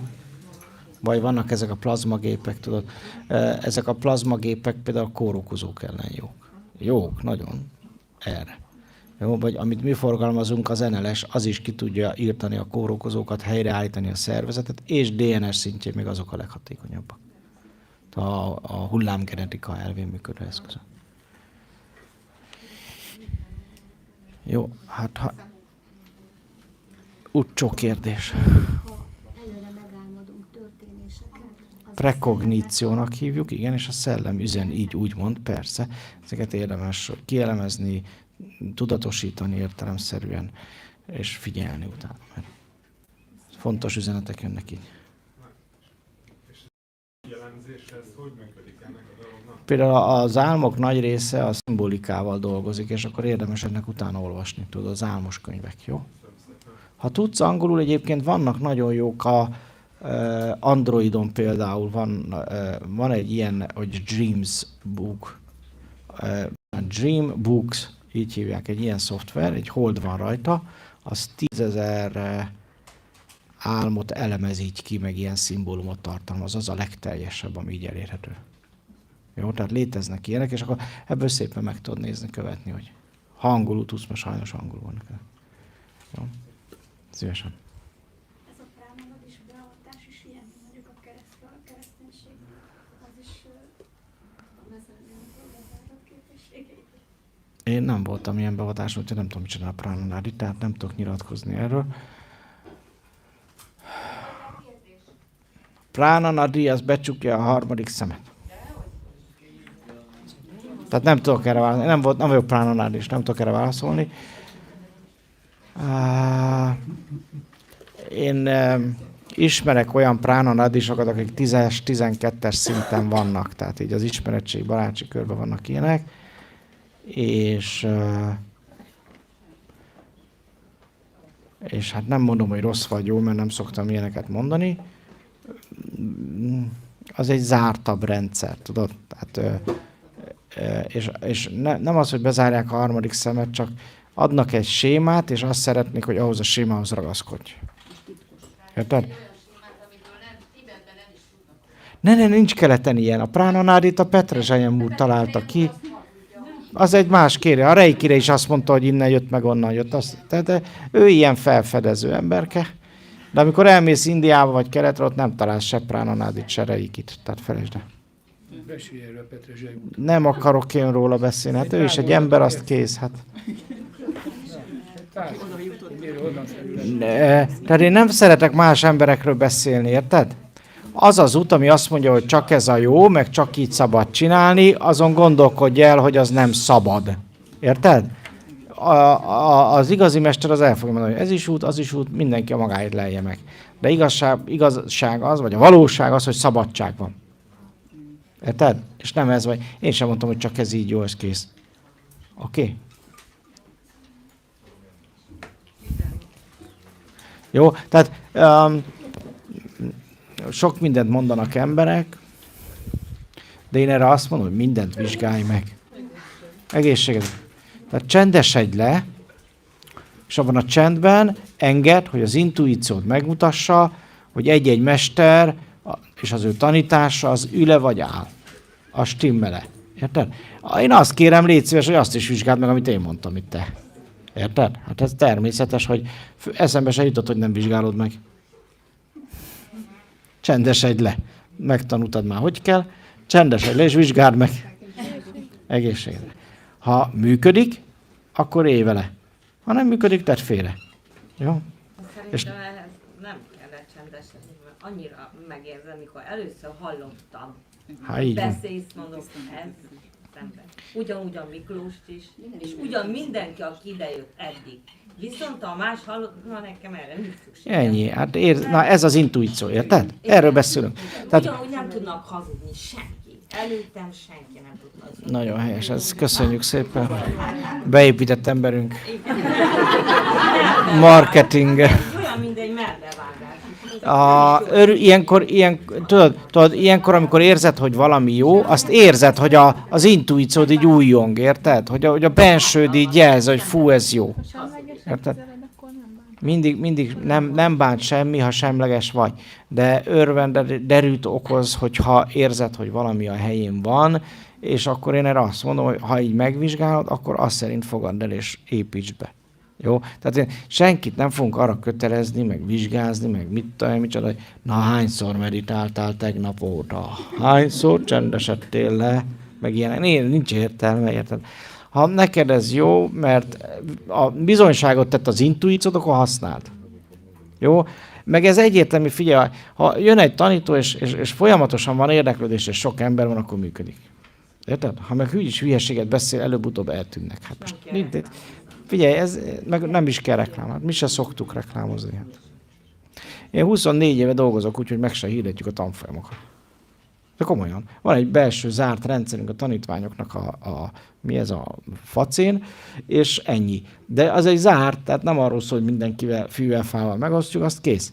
És mindig tele voltak a tanfolyamaink. Tehát nem volt olyan, hogy ne lett volna jelentkezés. És ez nekünk elég mérce. Meg se hirdettük az új tanfolyamot, már összegyűlt egy csoportra való. És akkor azon gondolom, akkor gyorsan csináljunk egy tanfolyamot.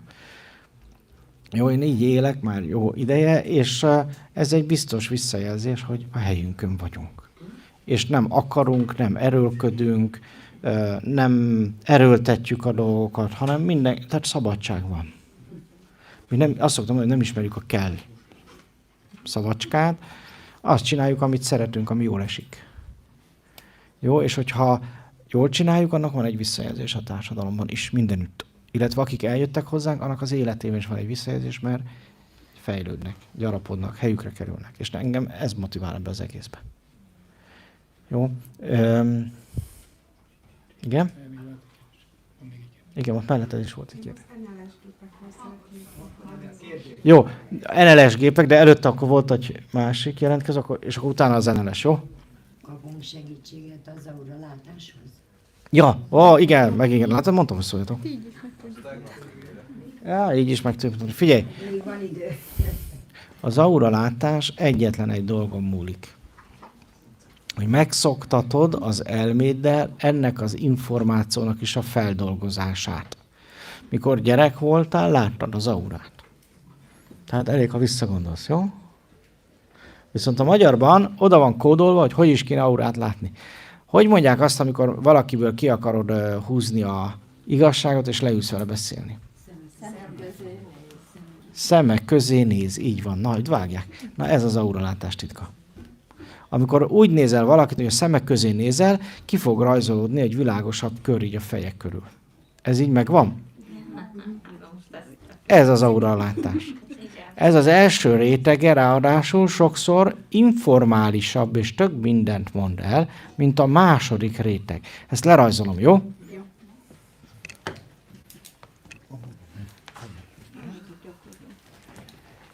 Most így a fejet fogom csak lerajzolni, jó? Igen. Szemüveg nem akadály. Jobb bele, hogy nélkül. Ha ilyen teljesen süt akar, akkor lehet, hogy akar.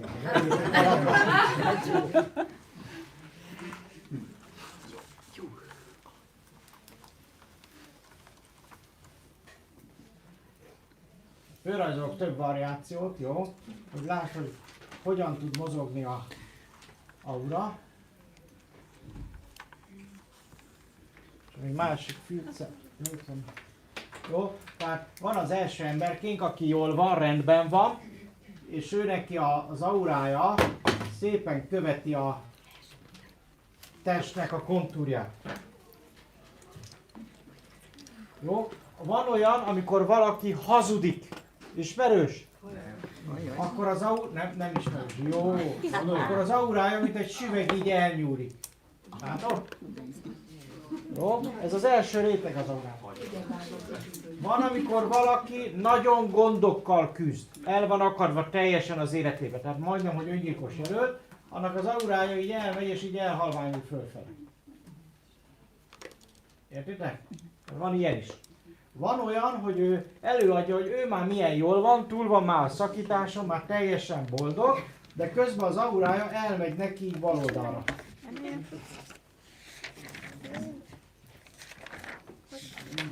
Majd lefotózátok, jó? Tehát ez amikor a múltjáról beszél, hogy ő már túl van rajta, de elmegy neki, az ő neki bal oldalára, az azt jelenti, hogy nincs túl rajta. Jó? Ez az, amire azt mondjuk, hogy hazudik magának is. És közben még vigyorog is, tudod? És még meg is tényleg, hát ez tényleg túl van rajta. Köze nincs hozzá. Jó? De van olyan, hogy a jövőről beszélünk, és akkor azt mondja neked, hogy figyelj, bízd majd rám, én megyek oda csütörtökön, megoldom én ezt neked. És közben elmegy az ő jobb oldalára az aurája, akkor ne bízd rá. Mert ő még nem tudja, de nem úgy lesz. Jó? Értitek ezt? Jó? Lerajzolom ezt is. Elment a tábla közbe. Balra vagy jobbra. Jó, tehát neki jobb oldalra így elcsúszik az aura. Jó? Az jelzi, hogy nem úgy lesz. Tehát a jövővel kapcsolatos állítása az nem korrekt. Jó? Na most az emberi aura az egy azért erősen mozgó dolog, és az első rétege, amit ugye mondtuk, hogy elektromágneses mező, étertestnek is hívunk, ez ugye azért a test konktúrját kéne, hogy kövesse alapállapotban, és élénk, világos színű. Jó? Ez azt jelenti, hogy ilyen ezüstös, világos, ragyogó, fehéres, esetleg arany színű. Jó? Tehát ez az aura első rétege, és ha a szemek közé nézel tartósan valakinek, végül is a háttértől függetlenül, de ez látszani fog, de egyébként legtisztábban fehér háttér mögött látható, és fekete háttér mögött. Tehát ez a két szín, ami a legjobban kirajzolja. Ha meg már gyakorlott vagy, mert megtanítottad az elmének, és elfogadja már, földolgozza ezt az információt, akkor teljesen sötétben is tudod látni az aurát. Jó? Sőt, rájössz, hogy a tárgyaknak is ugyanúgy van aurája, azokat is ugyanúgy tudod látni. Jó? Fölállok, megpróbálom megmutatni, nem tudom, hogy ez a háttér mennyire jó, hozzáteszem.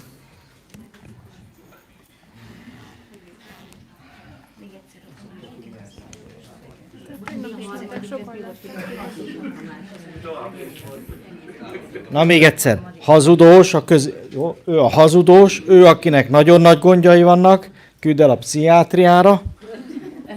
Ő az, aki a múltjáról beszél, de nem úgy van. Ő meg aki a jövőjéről, de nem úgy van. Jó, ez a leggyakoribb mozgása. Van olyan is, aki nagyon beteg, annak például, hogy beesik az aurája.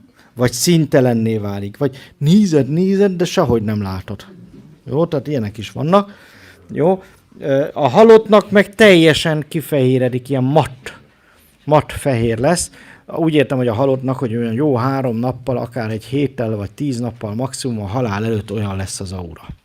Olyan kockás, mint a kokorsó. Vicces. A test kontúrját követi, de matt fehér, nincs fénye. Jó, és az a lényeg, hogy annak az aurának a külső rétegén, az első réteg külső rétegén jelennek meg a színek, úgy, mint az északi sarki fény, ilyen változó, mozgásban lévő. Borealis, igen. Jó. De vannak olyanok, akik nem szeretnek szembenézni a másikat. Hát itt szoktak a fények megjelenni. Teljesen össze-vissza sokszor, van akinél nehezen látható, van akinek többféle szín is, van akinek nagyon mozgó a színe. Ugye amikor színes személyiség, aki összetett személyiség, vagy gazdag tudású ember, vagy gazdag lelki világú ember, őnek aztán mindenféle színbe matat a aurája, úgyhogy nem is érdemes a színekkel foglalkozni, mert nem fogsz tudni annyi konkrét információt abból lehozni. Jó? Jó, megpróbálom egy picit, próbáljátok a szemem közé nézni. Aztán majd kiderül, mennyire látszik, mert nem tudom. Jó, tehát a szemem közé nézel. Én meg jól föl töltöm magam.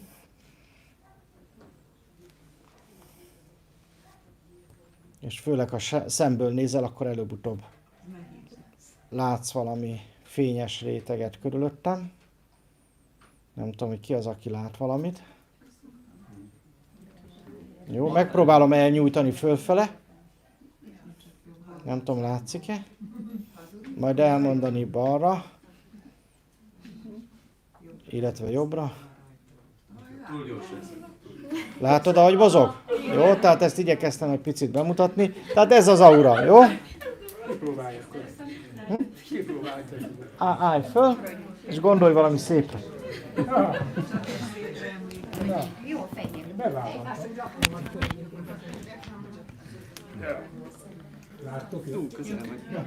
Próbálj meg ott a tükör, vagy mi ehelyett oda a széked elé állni, szerintem az egy jobb háttér. Megcsináljuk, ide tesszük most már Megpróbáltad, csak a csillogó háttér nem mindig segít annyit. Hát mindegy, ki kell próbálni. Egyébként, ha már az agyad hozzászokik, hogy mit kell nézni, akkor az már menni fog. Figyelj, mindig a középvonalon lehet, hogy a szájára nézel, homlokára, mellek közé, a fiúk ezért néznek oda. Olyankor is csak az aurát vizsgálják. De most viccet félretéve, tehát a középvonalra fókuszálsz, akkor ki fog rajzolódni körbe az aura. Csak áld meg, hogy ne kapkodd el a tekintetedet, mert hogy ilyenkor a periférikus látást használod. Lehet ezt úgy is, hogy elbandzsítasz, mintha csak úgy fókuszálás nélkül néznéd, akkor is ki fog rajzolódni, vagy ha egy picit összehúzod így a szemhéjaidat, és a mögül lesel ki, akkor is kirajzolódik. Jó? Igen, a fáknak, a növényeknek, sőt a tárgyaknak ugyanígy látható. Jó? Gyakorlat teszi a mestert, ebben is azt mondja a magyar. Tehát érdemes ezzel játszani, vagy képenek a falon például lehet látni körbe az auráját. Így van, lehetett szépen látni. Hát ma azt is mondták, hogy mikor merre megy. Igen, sokat voltál a múltban, azt mondták.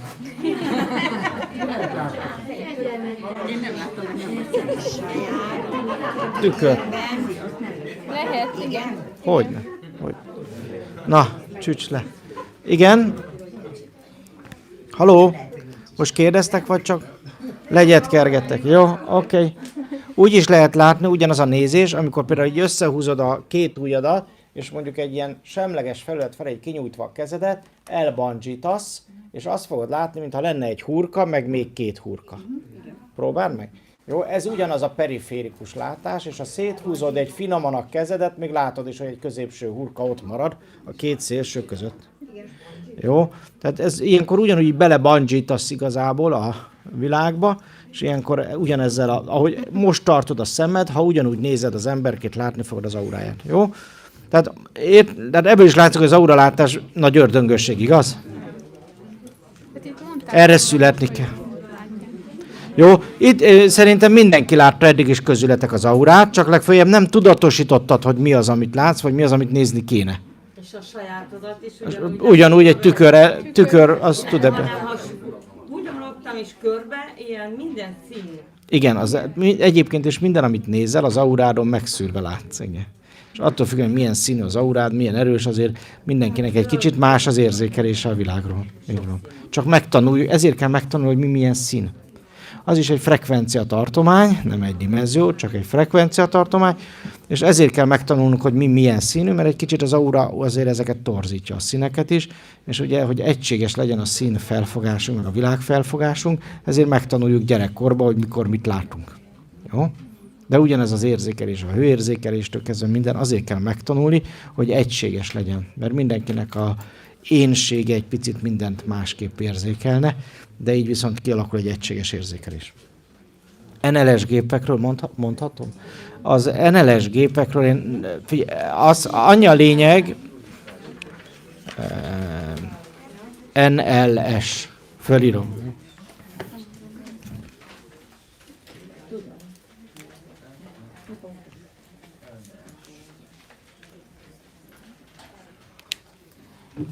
Az NLS azt jelenti, hogy Non-Linear System. Jó, tehát ez egy matematikai rendszer, ami nem egyezik a Pitagoraszival, és egyszerre több dimenzióban vizsgálja ugyanazt a bemért tényezőt. És azt szerint, hogy hány dimenzióban vizsgálja, beszélünk arról, hogy hány DNLS. Jó? Tehát amikor ez a technológia megjelent, 50 évnyi kutatás után Oroszországban, akkor még 3D NLS volt. Tehát 3 dimenzióban tudott dolgozni. Most ott tartunk, hogy 21, illetve 24 dimenziósak a készülékek, és amúgy 12 magas processzor van mindegyik gépben, tehát ezért nem egy kispályás számítógépek, és ezek végzik a számítást, tehát ezek gyártják meg, vagy állítják elő a lézerrel a vizsgálatodhoz használt úgymond jelet. Nagyon sok frekvenciatartományban, több 100 000 frekvenciatartományban, és nagyon gyorsan ezt tehát pásztázzák vele a szervezetet. A dobhártyán keresztül egy fülhallgató-szerű valamin keresztül a agytörzsre mennek be, agytörzsig bemennek ezek a jelek, és ott elnyelődnek vagy visszaverődnek, és ebből rakja össze a készülék nagyon gyorsan a lézer segítségével, ugye nagyon gyorsan tud a lézer dolgozni, 10 perc alatt akár több 100 000 eredményt. És az történik, hogy ezekkel az eredményekkel utána tudunk dolgozni. Egyrészt értelmezni őket, úgymond diagnosztizálni, ami már egy számítógéppel való összekötés után a számítógép képernyőjén jelenik meg. És abban az esetben valaki nem csak diagnosztizálni szeretne, hanem kezelni, ezek az eszközök egyértelműen azt is lehetővé teszik, felhasználva a saját jelet, amit bemértek, azt visszafordítva, illetve hát megfelelő módon visszatükrözik, reflektálják a szervezetbe, és ezáltal a szervezetben az öngyógyító folyamatokat tudják stimulálni. Jó? Tehát ezeknek az eszközöknek a lényege. Én azért döntöttem el mellette egyébként, mert ez ugye a hullámgenetika az eleve egy nagyon izgalmas dolog, és ez egy alkalmazott hullámgenetika. Garjajev az utolsó előadásaiban beszél is erről nyíltan, hogy hát ők már a hang helyett már elkezdtek lézerrel dolgozni, fénnyel, sőt, mi több távkezeléseket csinálni, tudni, hogy ezek az eszközök tudnak távkezelést is végezni, hogyha DNS mintát teszel bele a kis távkezelő egységbe, akkor legalább 5000 kilométerig utol tud érni bárkit, és ugyanúgy tudja diagnosztizálni 95% pontossággal, és kezelni is a pácienst. Van 3 kategória gyakorlatilag, vagy 4 ezekben a gépekben, mert van a bioplazm, amit egy ügyes árpolitikával most 550 000 forintért tudunk adni, és ez a készülék egyébként a legfontosabb dolgokra elég, és kellően automatizált ahhoz, hogy például a laikusok, vagy akár egy család is az egészség érdekében használja. Van ennél azért erőteljesebb gépek is, mondjuk még automatizáltabbak. Van például a Biophilia Intruder, ami például teljesen automatizált a kezelésre, nem annyira diagnosztizálásra született, sokkal inkább a kezelésre, hogy minél gyorsabban és minél erőteljesebben tudják kezelni. Van egy olyan készülék, amit úgy hívnak, hogy Biophilia Tracker, az a csúcskészülék, az már úgy 2 millió fölött van, a másik a Biophilia Intruder, amit mondtam, az 1 millió fölött, de ezek a gépek már erősebbek, és a kezelésre vannak jobban kiélezve és automatizálva. Minél komolyabb egy gép egyébként, annál több mindent tud vizsgálni is, tehát annál több eredményt mutat meg. A legprofibb, azt kimondottan orvosoknak, meg terapeutáknak ajánljuk, az már 4 dimenziós, tehát nem 3 dimenzióban fogja fel az embert, hanem a tracker az már 4 dimenzióban vizsgálja az embert eleve, tehát nem 3 dimenzióban, és összesen 24 dimenziós annak a szoftvere, tehát egyszerre 24 változóban vizsgálja meg egy-egy adott dolgot, amit vizsgálunk, jó? És van olyan is belőle, ami meg állatok vizsgálására és kezelésére való. Ezzel is vannak már tapasztalataink. Ezek a biofília készülékek egy olyan jó 3 hónapja jöttek ki. A tracker egy kb. 2 hónapja. Tehát teljesen új szoftverekkel bírnak. És az, amelyik az állatos, azt azért mesélem el, mert lovakat, kutyákat, cicákat lehet vele piszkálni, vizsgálni és kezelni, akár a jelenlétük nélkül, őket is távkezeléssel, és az a tapasztalatunk, hogy az állatok nagyon jól veszik a kezelést, sokkal jobban, mint az emberek. Nem agyalják szét utána az eredményeket. És például olyat, amit a ló az ilyen 6-7 hét alatt javul meg, abból 5 napot csinál a készülék. Jó. Körülbelül ennyi. Ezeket Szingapúrba gyártják, azokat, amiket mi forgalmazunk, ezek megbízhatóak, stabilak a szoftverek, és így tovább komolyak a műszerek, tehát azért foglalkozunk vele igazából, mert a piachoz képest mint negyed-harmadáron áruljuk ezeket, és az a célunk, az az elképzelés, hogy minél több családba jusson el.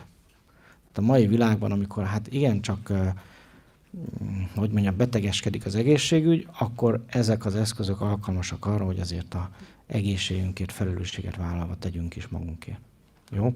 Tehát ezért foglalkozunk vele, és betanítással együtt adjuk át az eszközöket. Jó? Tehát röviden ennyi. Mindegyikhez van valamilyen szinten magyarosított szoftver is egyébként, de angolul is, németül is, olaszul is, megmondod milyen nyelven akarod, több nyelven van, 11 néhány nyelven vannak ezek a gépek. Jó? A DNS-hez kell DNS-teszt? Igen, a távkezeléshez DNS mintát szoktunk írni. Habár elég skifi, azért van olyan távkezelőnk, ami fotóval is működik, csak ezt nem illik bevallani. Igen, jól hallottad, fotóval is. De egy-egy szál hajjal is, vagy körömmintával. Hát valamilyen alkatrészét a testnek biztosítani kell, tehát egy DNS mintát. Lehet ez nyál minta, vér minta, fog, köröm, haj, újperc, szemgolyó. Kinek mi tetszik, azt adja. 95% fölött vannak. A legdrágább készülék az 98-99% pontosságot tud. Tehát ezek ma a tudomány számára is nagyon pontos készülék. És ez már teljesen engedélyezett? Nem. De a CE meg ilyenek benne vannak, tehát mint minden elektromos készülék, tehát megvannak ezek a minősítésre használható. Magyarországon erre nincs kategória. Mert Magyarországon olyan kategória vagy orvosi műszer, és akkor orvos használhatja, ez nincs beskatujázva sehova. Tehát ezt használhatja bárki, ha ezzel dolgozni akarsz, akkor értelemszerűen ez állapotfelmérésnek minősül, és máshol nem sorolt közérzetjavító szolgáltatás. Így tudsz számlát adni. Ez a TEA, meg nem mondom most így fejből. De az a lényeg, hogy Magyarországon ez még nincsen beskatujázva, érted? Mint például a fényterápia sincs, a mágnesterápiák, de például Európa nagy részén, az Unióban ez komplementer gyógyászatnak skatujázzák be, tehát van egy ilyen kategória, és annak megfelelően valamilyen végzettséggel tudsz vele dolgozni. Jó? Tehát Magyarországon ez így nincsen. USA-ban megint csak be van ez már így sorolva. Itt Magyarország ez ilyen szempontból még. Aki nem akarja megvenni Nem mondhatod, hogy gyógyítok, de tud vele a kiskutyámat. Mi nem vállaljuk, mert annyi munkánk van, meg inkább a tanítás, tehát nem. Az a helyzet, hogy azokat a gépeket, amit itt az állatosokat eladtuk, azokat mind vagy tenyésztők, vagy állattartók vették meg, és nem arra, hogy, tehát nem ilyen állatterápiára. Úgyhogy keressünk az országban olyan orvosokat, állatorvosokat, akik szívesen bevállalnák ezzel a munkát, mert működik. És humánorvoslásban azt nem lehet bevezetni? Aranyszívem, vettek meg orvosok is ilyen készüléket, tehát akik nyitottak, ugyanúgy használják, tehát lehet ezt használni, csak ismétlen Magyarországon nincs ilyen kategória. De például Szlovákiában, ott eladtunk egészségügyeseknek több gépet is, ott ez a komplementer gyógyászat kategóriába került, ott az orvos erről rendesen adhat papírt, meg minden, meg számlát. Jó, Magyarországon nincs ez így rendezve. Többek közt, igen. Sok minden. Figyelj, több 100 000 betegségre van. És gyakorlatilag az oroszok, akik 50 éve fejlesztik a gépet, azt mondják, meg a kínaiak, a szingapúriak 25 éve csinálják, mert akkor vették meg a kínai űrkutatás, megvette az orosz űrkutatás minden eszközét, és ez is közte volt, ez a sztori. De Kínában ezt egy szingapúri cégre, a Sunhongra bízták, ennek a fejlesztését, amit aztán ők fejlesztenek is dinamikusan, és az űrállomásokon az űrhajósokat ezzel gyógyítják. Tehát itt van lent a űrhajós, és DNS mintával kezelik innen, bocsánat, az űrhajós fönn van az űrbe, a gép meg itt lenni, és napi szinten gyógyítja. Sőt, elmondom, hogy a kínai meg az orosz elit napi szinten kezelteti magát. Tehát vannak olyan központok, ahol van több 100 ilyen gép, és csak ezzel foglalkoznak, hogy aki megvette ezt a szolgáltatást, azt kezelik távba. Nem mondtam 600, a legkedvezőbb áron 550-ért. Nem ennyi, mert egyébként, ha itt mondok egy ilyen kedvezményt, de amúgy 600 plusz áfa. Jó? Nem, ez a ugye a testet 3 dimenzió. Csak vannak olyan eszközök, amik már 4 dimenzióba fogják fel az ember. A legdrágább, az 2,5 millióért, az plusz áfa, az tud 4 dimenzióba vizsgálni, ahhoz van elektróda is. Még egyszer?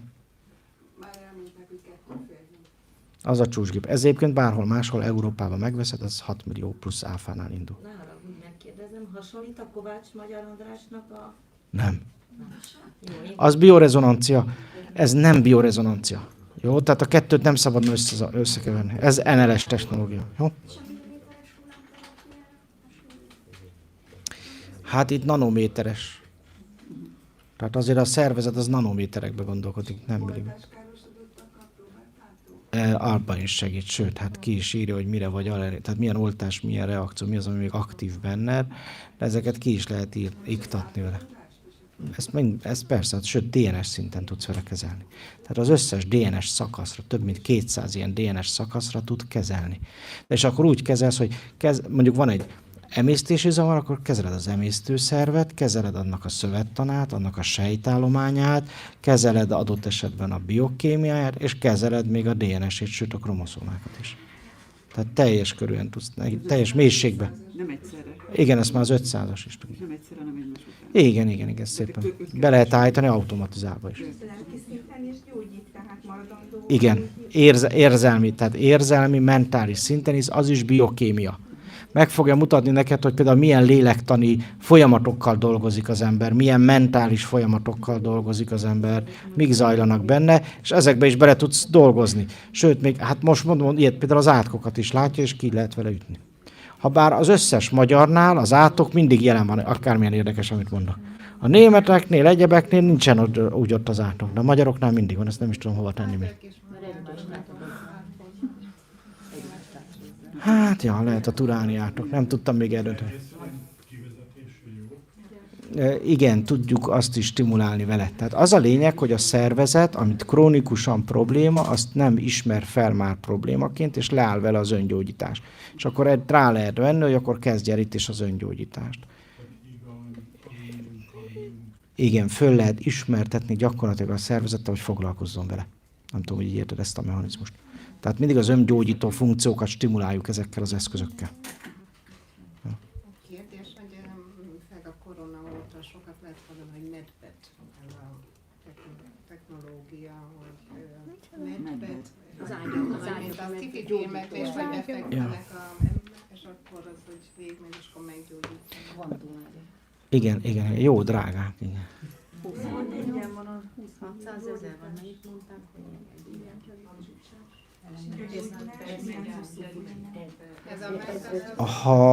Figyelj, az NLS az egy kicsit más, mint a többiek, érted? Az például ez a medped, ez ionizációval dolgozik, negatív ionizáció. ez a készülék információval dolgozik. Tehát nem bioenergetika, nem mágneses, vagy elektromágneses, vagy ionizációs technológia, hanem a fényen keresztül információval dolgozik. Tehát a szervezetedet emlékeztet az egészséges frekvenciatartományokra, információkra, illetve a szervezet által kibocsátott nem megfelelő vagy nem egészséges információkat visszatükrözve ráveszi a szervezetet, hogy abban a frekvenciatartományban elkezdje kontrollálni magát és elinduljon az öngyógyítás fele. Így érthető? Tehát ez egy információs kezelés. Jó, nem energetika. Hasonló, de annál erőteljesebb a hatásmechanizmus. Illetve ezzel is tudsz homeopátiás készítményeket készíteni egyébként. Az is benne van. És akkor az is a testnek a jelzőrendszerét, mint olyat, ami ugye rávezet minket arra, hogy milyen problémák vannak bennünk lélekszinten, akkor ezt így nem tünteti el, vagy azt is megoldja? Nem tünteti el, sőt, a nem tudatos embernek segít tudatosítani ezeket a dolgokat. Tehát információval dolgozik a test. Hát például, ha megeszel egy gyógyszert, az teljesen lebomlik, és néhány elektron, ami az információt viszi, mert mindig az elektronok közvetítik, ugye az a fény, mindig azok közvetítik a információt. Na, ezek az információk azok, amik egy gyógyszerből is fontosak. Érted? Na most egy gyógyszer nélkül megkapod ezt az információt. Illetve mondjuk kell szedned valami gyógyszert, mondjuk egy immunszupresszánst, akkor tud segíteni abban például, hogy a mellékhatások is elmúljanak, ne legyenek olyan súlyosak. De adott esetben egy kemó, egy sugárnál is a mellékhatásokat is tudjuk vele kezelni például. Vagy a fájdalmakat pillanatok alatt kioltani. És komoly, tehát 20 másodperc alatt el tudunk vele fájdalmat mutatni. Akár 4 órára is. Tehát, és ez mind csak információ. Értitek? Ennek nincs mellékhatása, és igen, a pszichoszomatikát is. Tehát konkrétan nevesíteni fogja, hogy milyen érzelemnél van elbukkan, vagy elkattam, vagy kiakarva, vagy beblokkolva az ember, és akkor ezeket is tudod vele kezelni. És ezt így ki is írja? Tehát, hogy ilyen igen. Igen. Csakrákat is. Ehhez nem kell az embernek tudatosnak lenni? Mert mégis a kis tudattal van, akkor is gyógyítja akár minden. Az a tapasztalatunk, hogy ha valakit akár csak tehát mondjuk nagyon mindegy, majd úgy fogalmazom. Szóval az a lényeg, hogyha távban kezelsz valakit, aki lehet, hogy nem is tud róla, de elkezd nyitni. Ez a tapasztalatunk. Érted? Tehát elkezd akár még a tudatosság a spiritualitás felé is nyitni. Jó, tehát ez tapasztalat. Sőt, nem tud róla, ugyanúgy kezelünk és javítunk, és komoly problémákon javítunk. Annyi, hogy például az oroszok azt mondják, hogy ha valakit rendbe akarsz rakni, akkor az 1 év alatt heti 3 kezelés. És itt akkor komoly problémákról beszéltünk egyébként. Értitek? Ha valakit naponta kezelsz, akkor meg még gyorsabb a dolog. De igazából én azt mondom, hogy heti 3-szor elég kezelni. Mivel kórokozókat is tudunk kezelni, például van az, hogy egyik nap gyógyítasz, másik nap kórokozót kezelsz, és akkor így aztán egyre ritkábban kell csinálni, mert egyre jobban van az ember. Tehát nagyon intenzív is lehet vele a kezelés, és adott esetben többször is lekezelhetsz egy nap valakit. Attól, hogy mennyi mindent akarsz kezelni, attól függ leginkább, de elég gyorsak a gépek, főleg ha jó komputerrel használod. Tehát régebbi komputer, mi általában az a Intel i5-ös processzor, vagy attól erősebb gépeket ajánljuk, azért az érezhető a sebességben. Maga a komputer? A gépek nem nagyok, tehát van egy kis fejegység hozzá, és ahhoz csatlakozik a komputer. Igazából nem, ezek mobilok. Tehát mobil kis gépek, kis hordozótáskával, tehát jól lehet használni, akár hogy kiszállsz, vagy terápizálni. De mivel van távkezelő, én azt ajánlom egyébként mindenkinek. Az a legegyszerűbb. Azt adjuk ajándékban mindegyik egy géphez, jó? Tehát mindegyik géphez adunk távkezelőt. A komputert is hordozni kell vele? Hát igen. De ha távkezelsz, akkor nem is kell. De asztali komputerrel is tudod persze használni, nem gondolsz. Persze. Csak ha lassú, akkor az nem. Kérdeztetek, az 550 000-es meg az 1 milliós között mi a tudásbeli differencia? Egy icipicit erőteljesebb a 1 millió, másfeles pontosabban, azok erősebbek már. És jobban automatizált a szoftver. Sokkal gyorsabban tudsz vele dolgozni. És kapcsolható távolsága is nagyobb esetleg? Vagy? Ne, az a távkezelőtől függ, tehát az a távkezelő múlik, nem a... Jó, értem, persze. Mondjuk a nagygéphez már egy nagyon komoly távkezelőt adunk. Tehát ugyanaz a rendszer, amivel az űrhajósokat kezelik. Tehát az egy komoly rendszer, a 2,5-es. Az már az egész másfajta távkezelős. Igen. Főleg a nagyot ajánlom erre, mert ott nagyon erős ez a... Tehát ott bevisz a szervezetbe elektromágneses, van egy elektróda, és bevisz egy veikulumjelet, egy vívőjelet, ami kiüti a terápia rezisztenciát, így hívják. Tehát mindenképp bejut a szervezetbe a gyógyító információ, és nem tud ellenállni a szervezet. Tehát ez a legnagyobb gépnél éppen ezért ez erősebb, dinamikusabb a kezelés. De például az 1,5-ösnél is teljesen automatizált a kórokozó kezelése és vizsgálata, az meg azért nagyon kényelmes. Eleve azért úgy hívják, hogy intruder, tehát a behatolókra van kiélezve, ott egyetlen egy kézmozdulat, egy klikkel elindítod, és a kórokozókra beméri, és már kezelhetsz is. És nagyon hatékony, tehát lehet is érezni, ha megírtottad a kórokozót a páciensbe, mert ha nem ivott eleget, még a feje is fáj. Tehát és azért a betegségek nagy része mögött ott van a kórokozó. És a kórokozók így módon való megsemmisítése úgymond nem szükséges kivezetés? Dehogy nem. Dehogy nem. A készülék megteszi, vagy...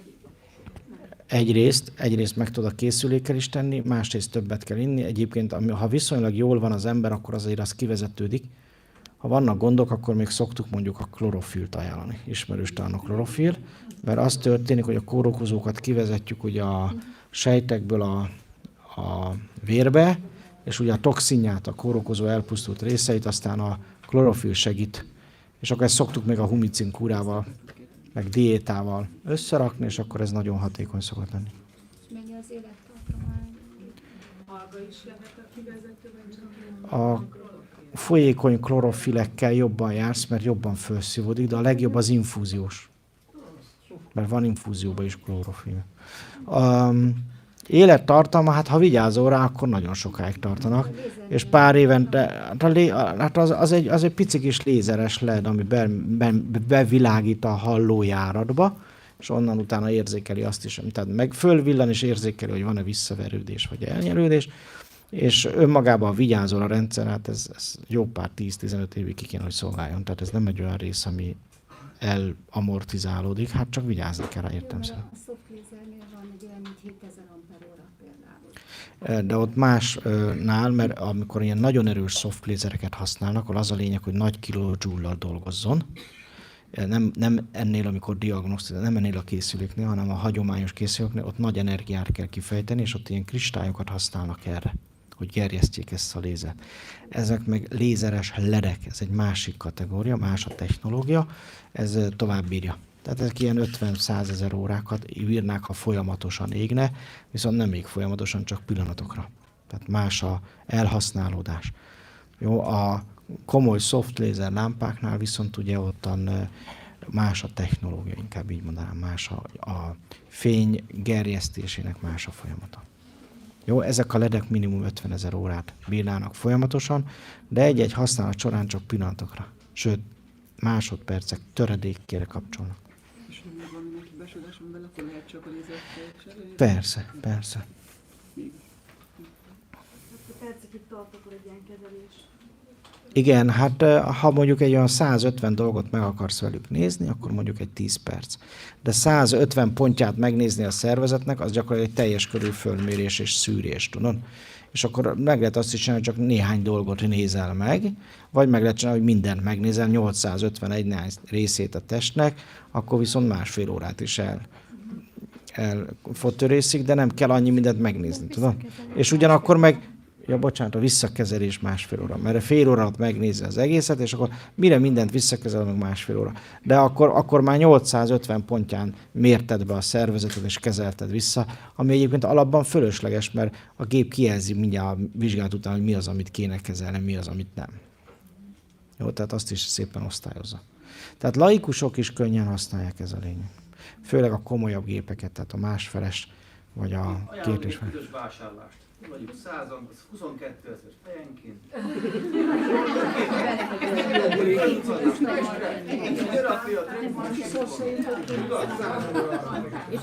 És akkor megfizettek egy nyugdíjast, hogy 24 órában nyomja nektek távkezelést. Ám legyen. Legyen szünet. Tartunk egy rövid szünetet. Vagy még annak a természetgyógyásznak a már történetlen számokat.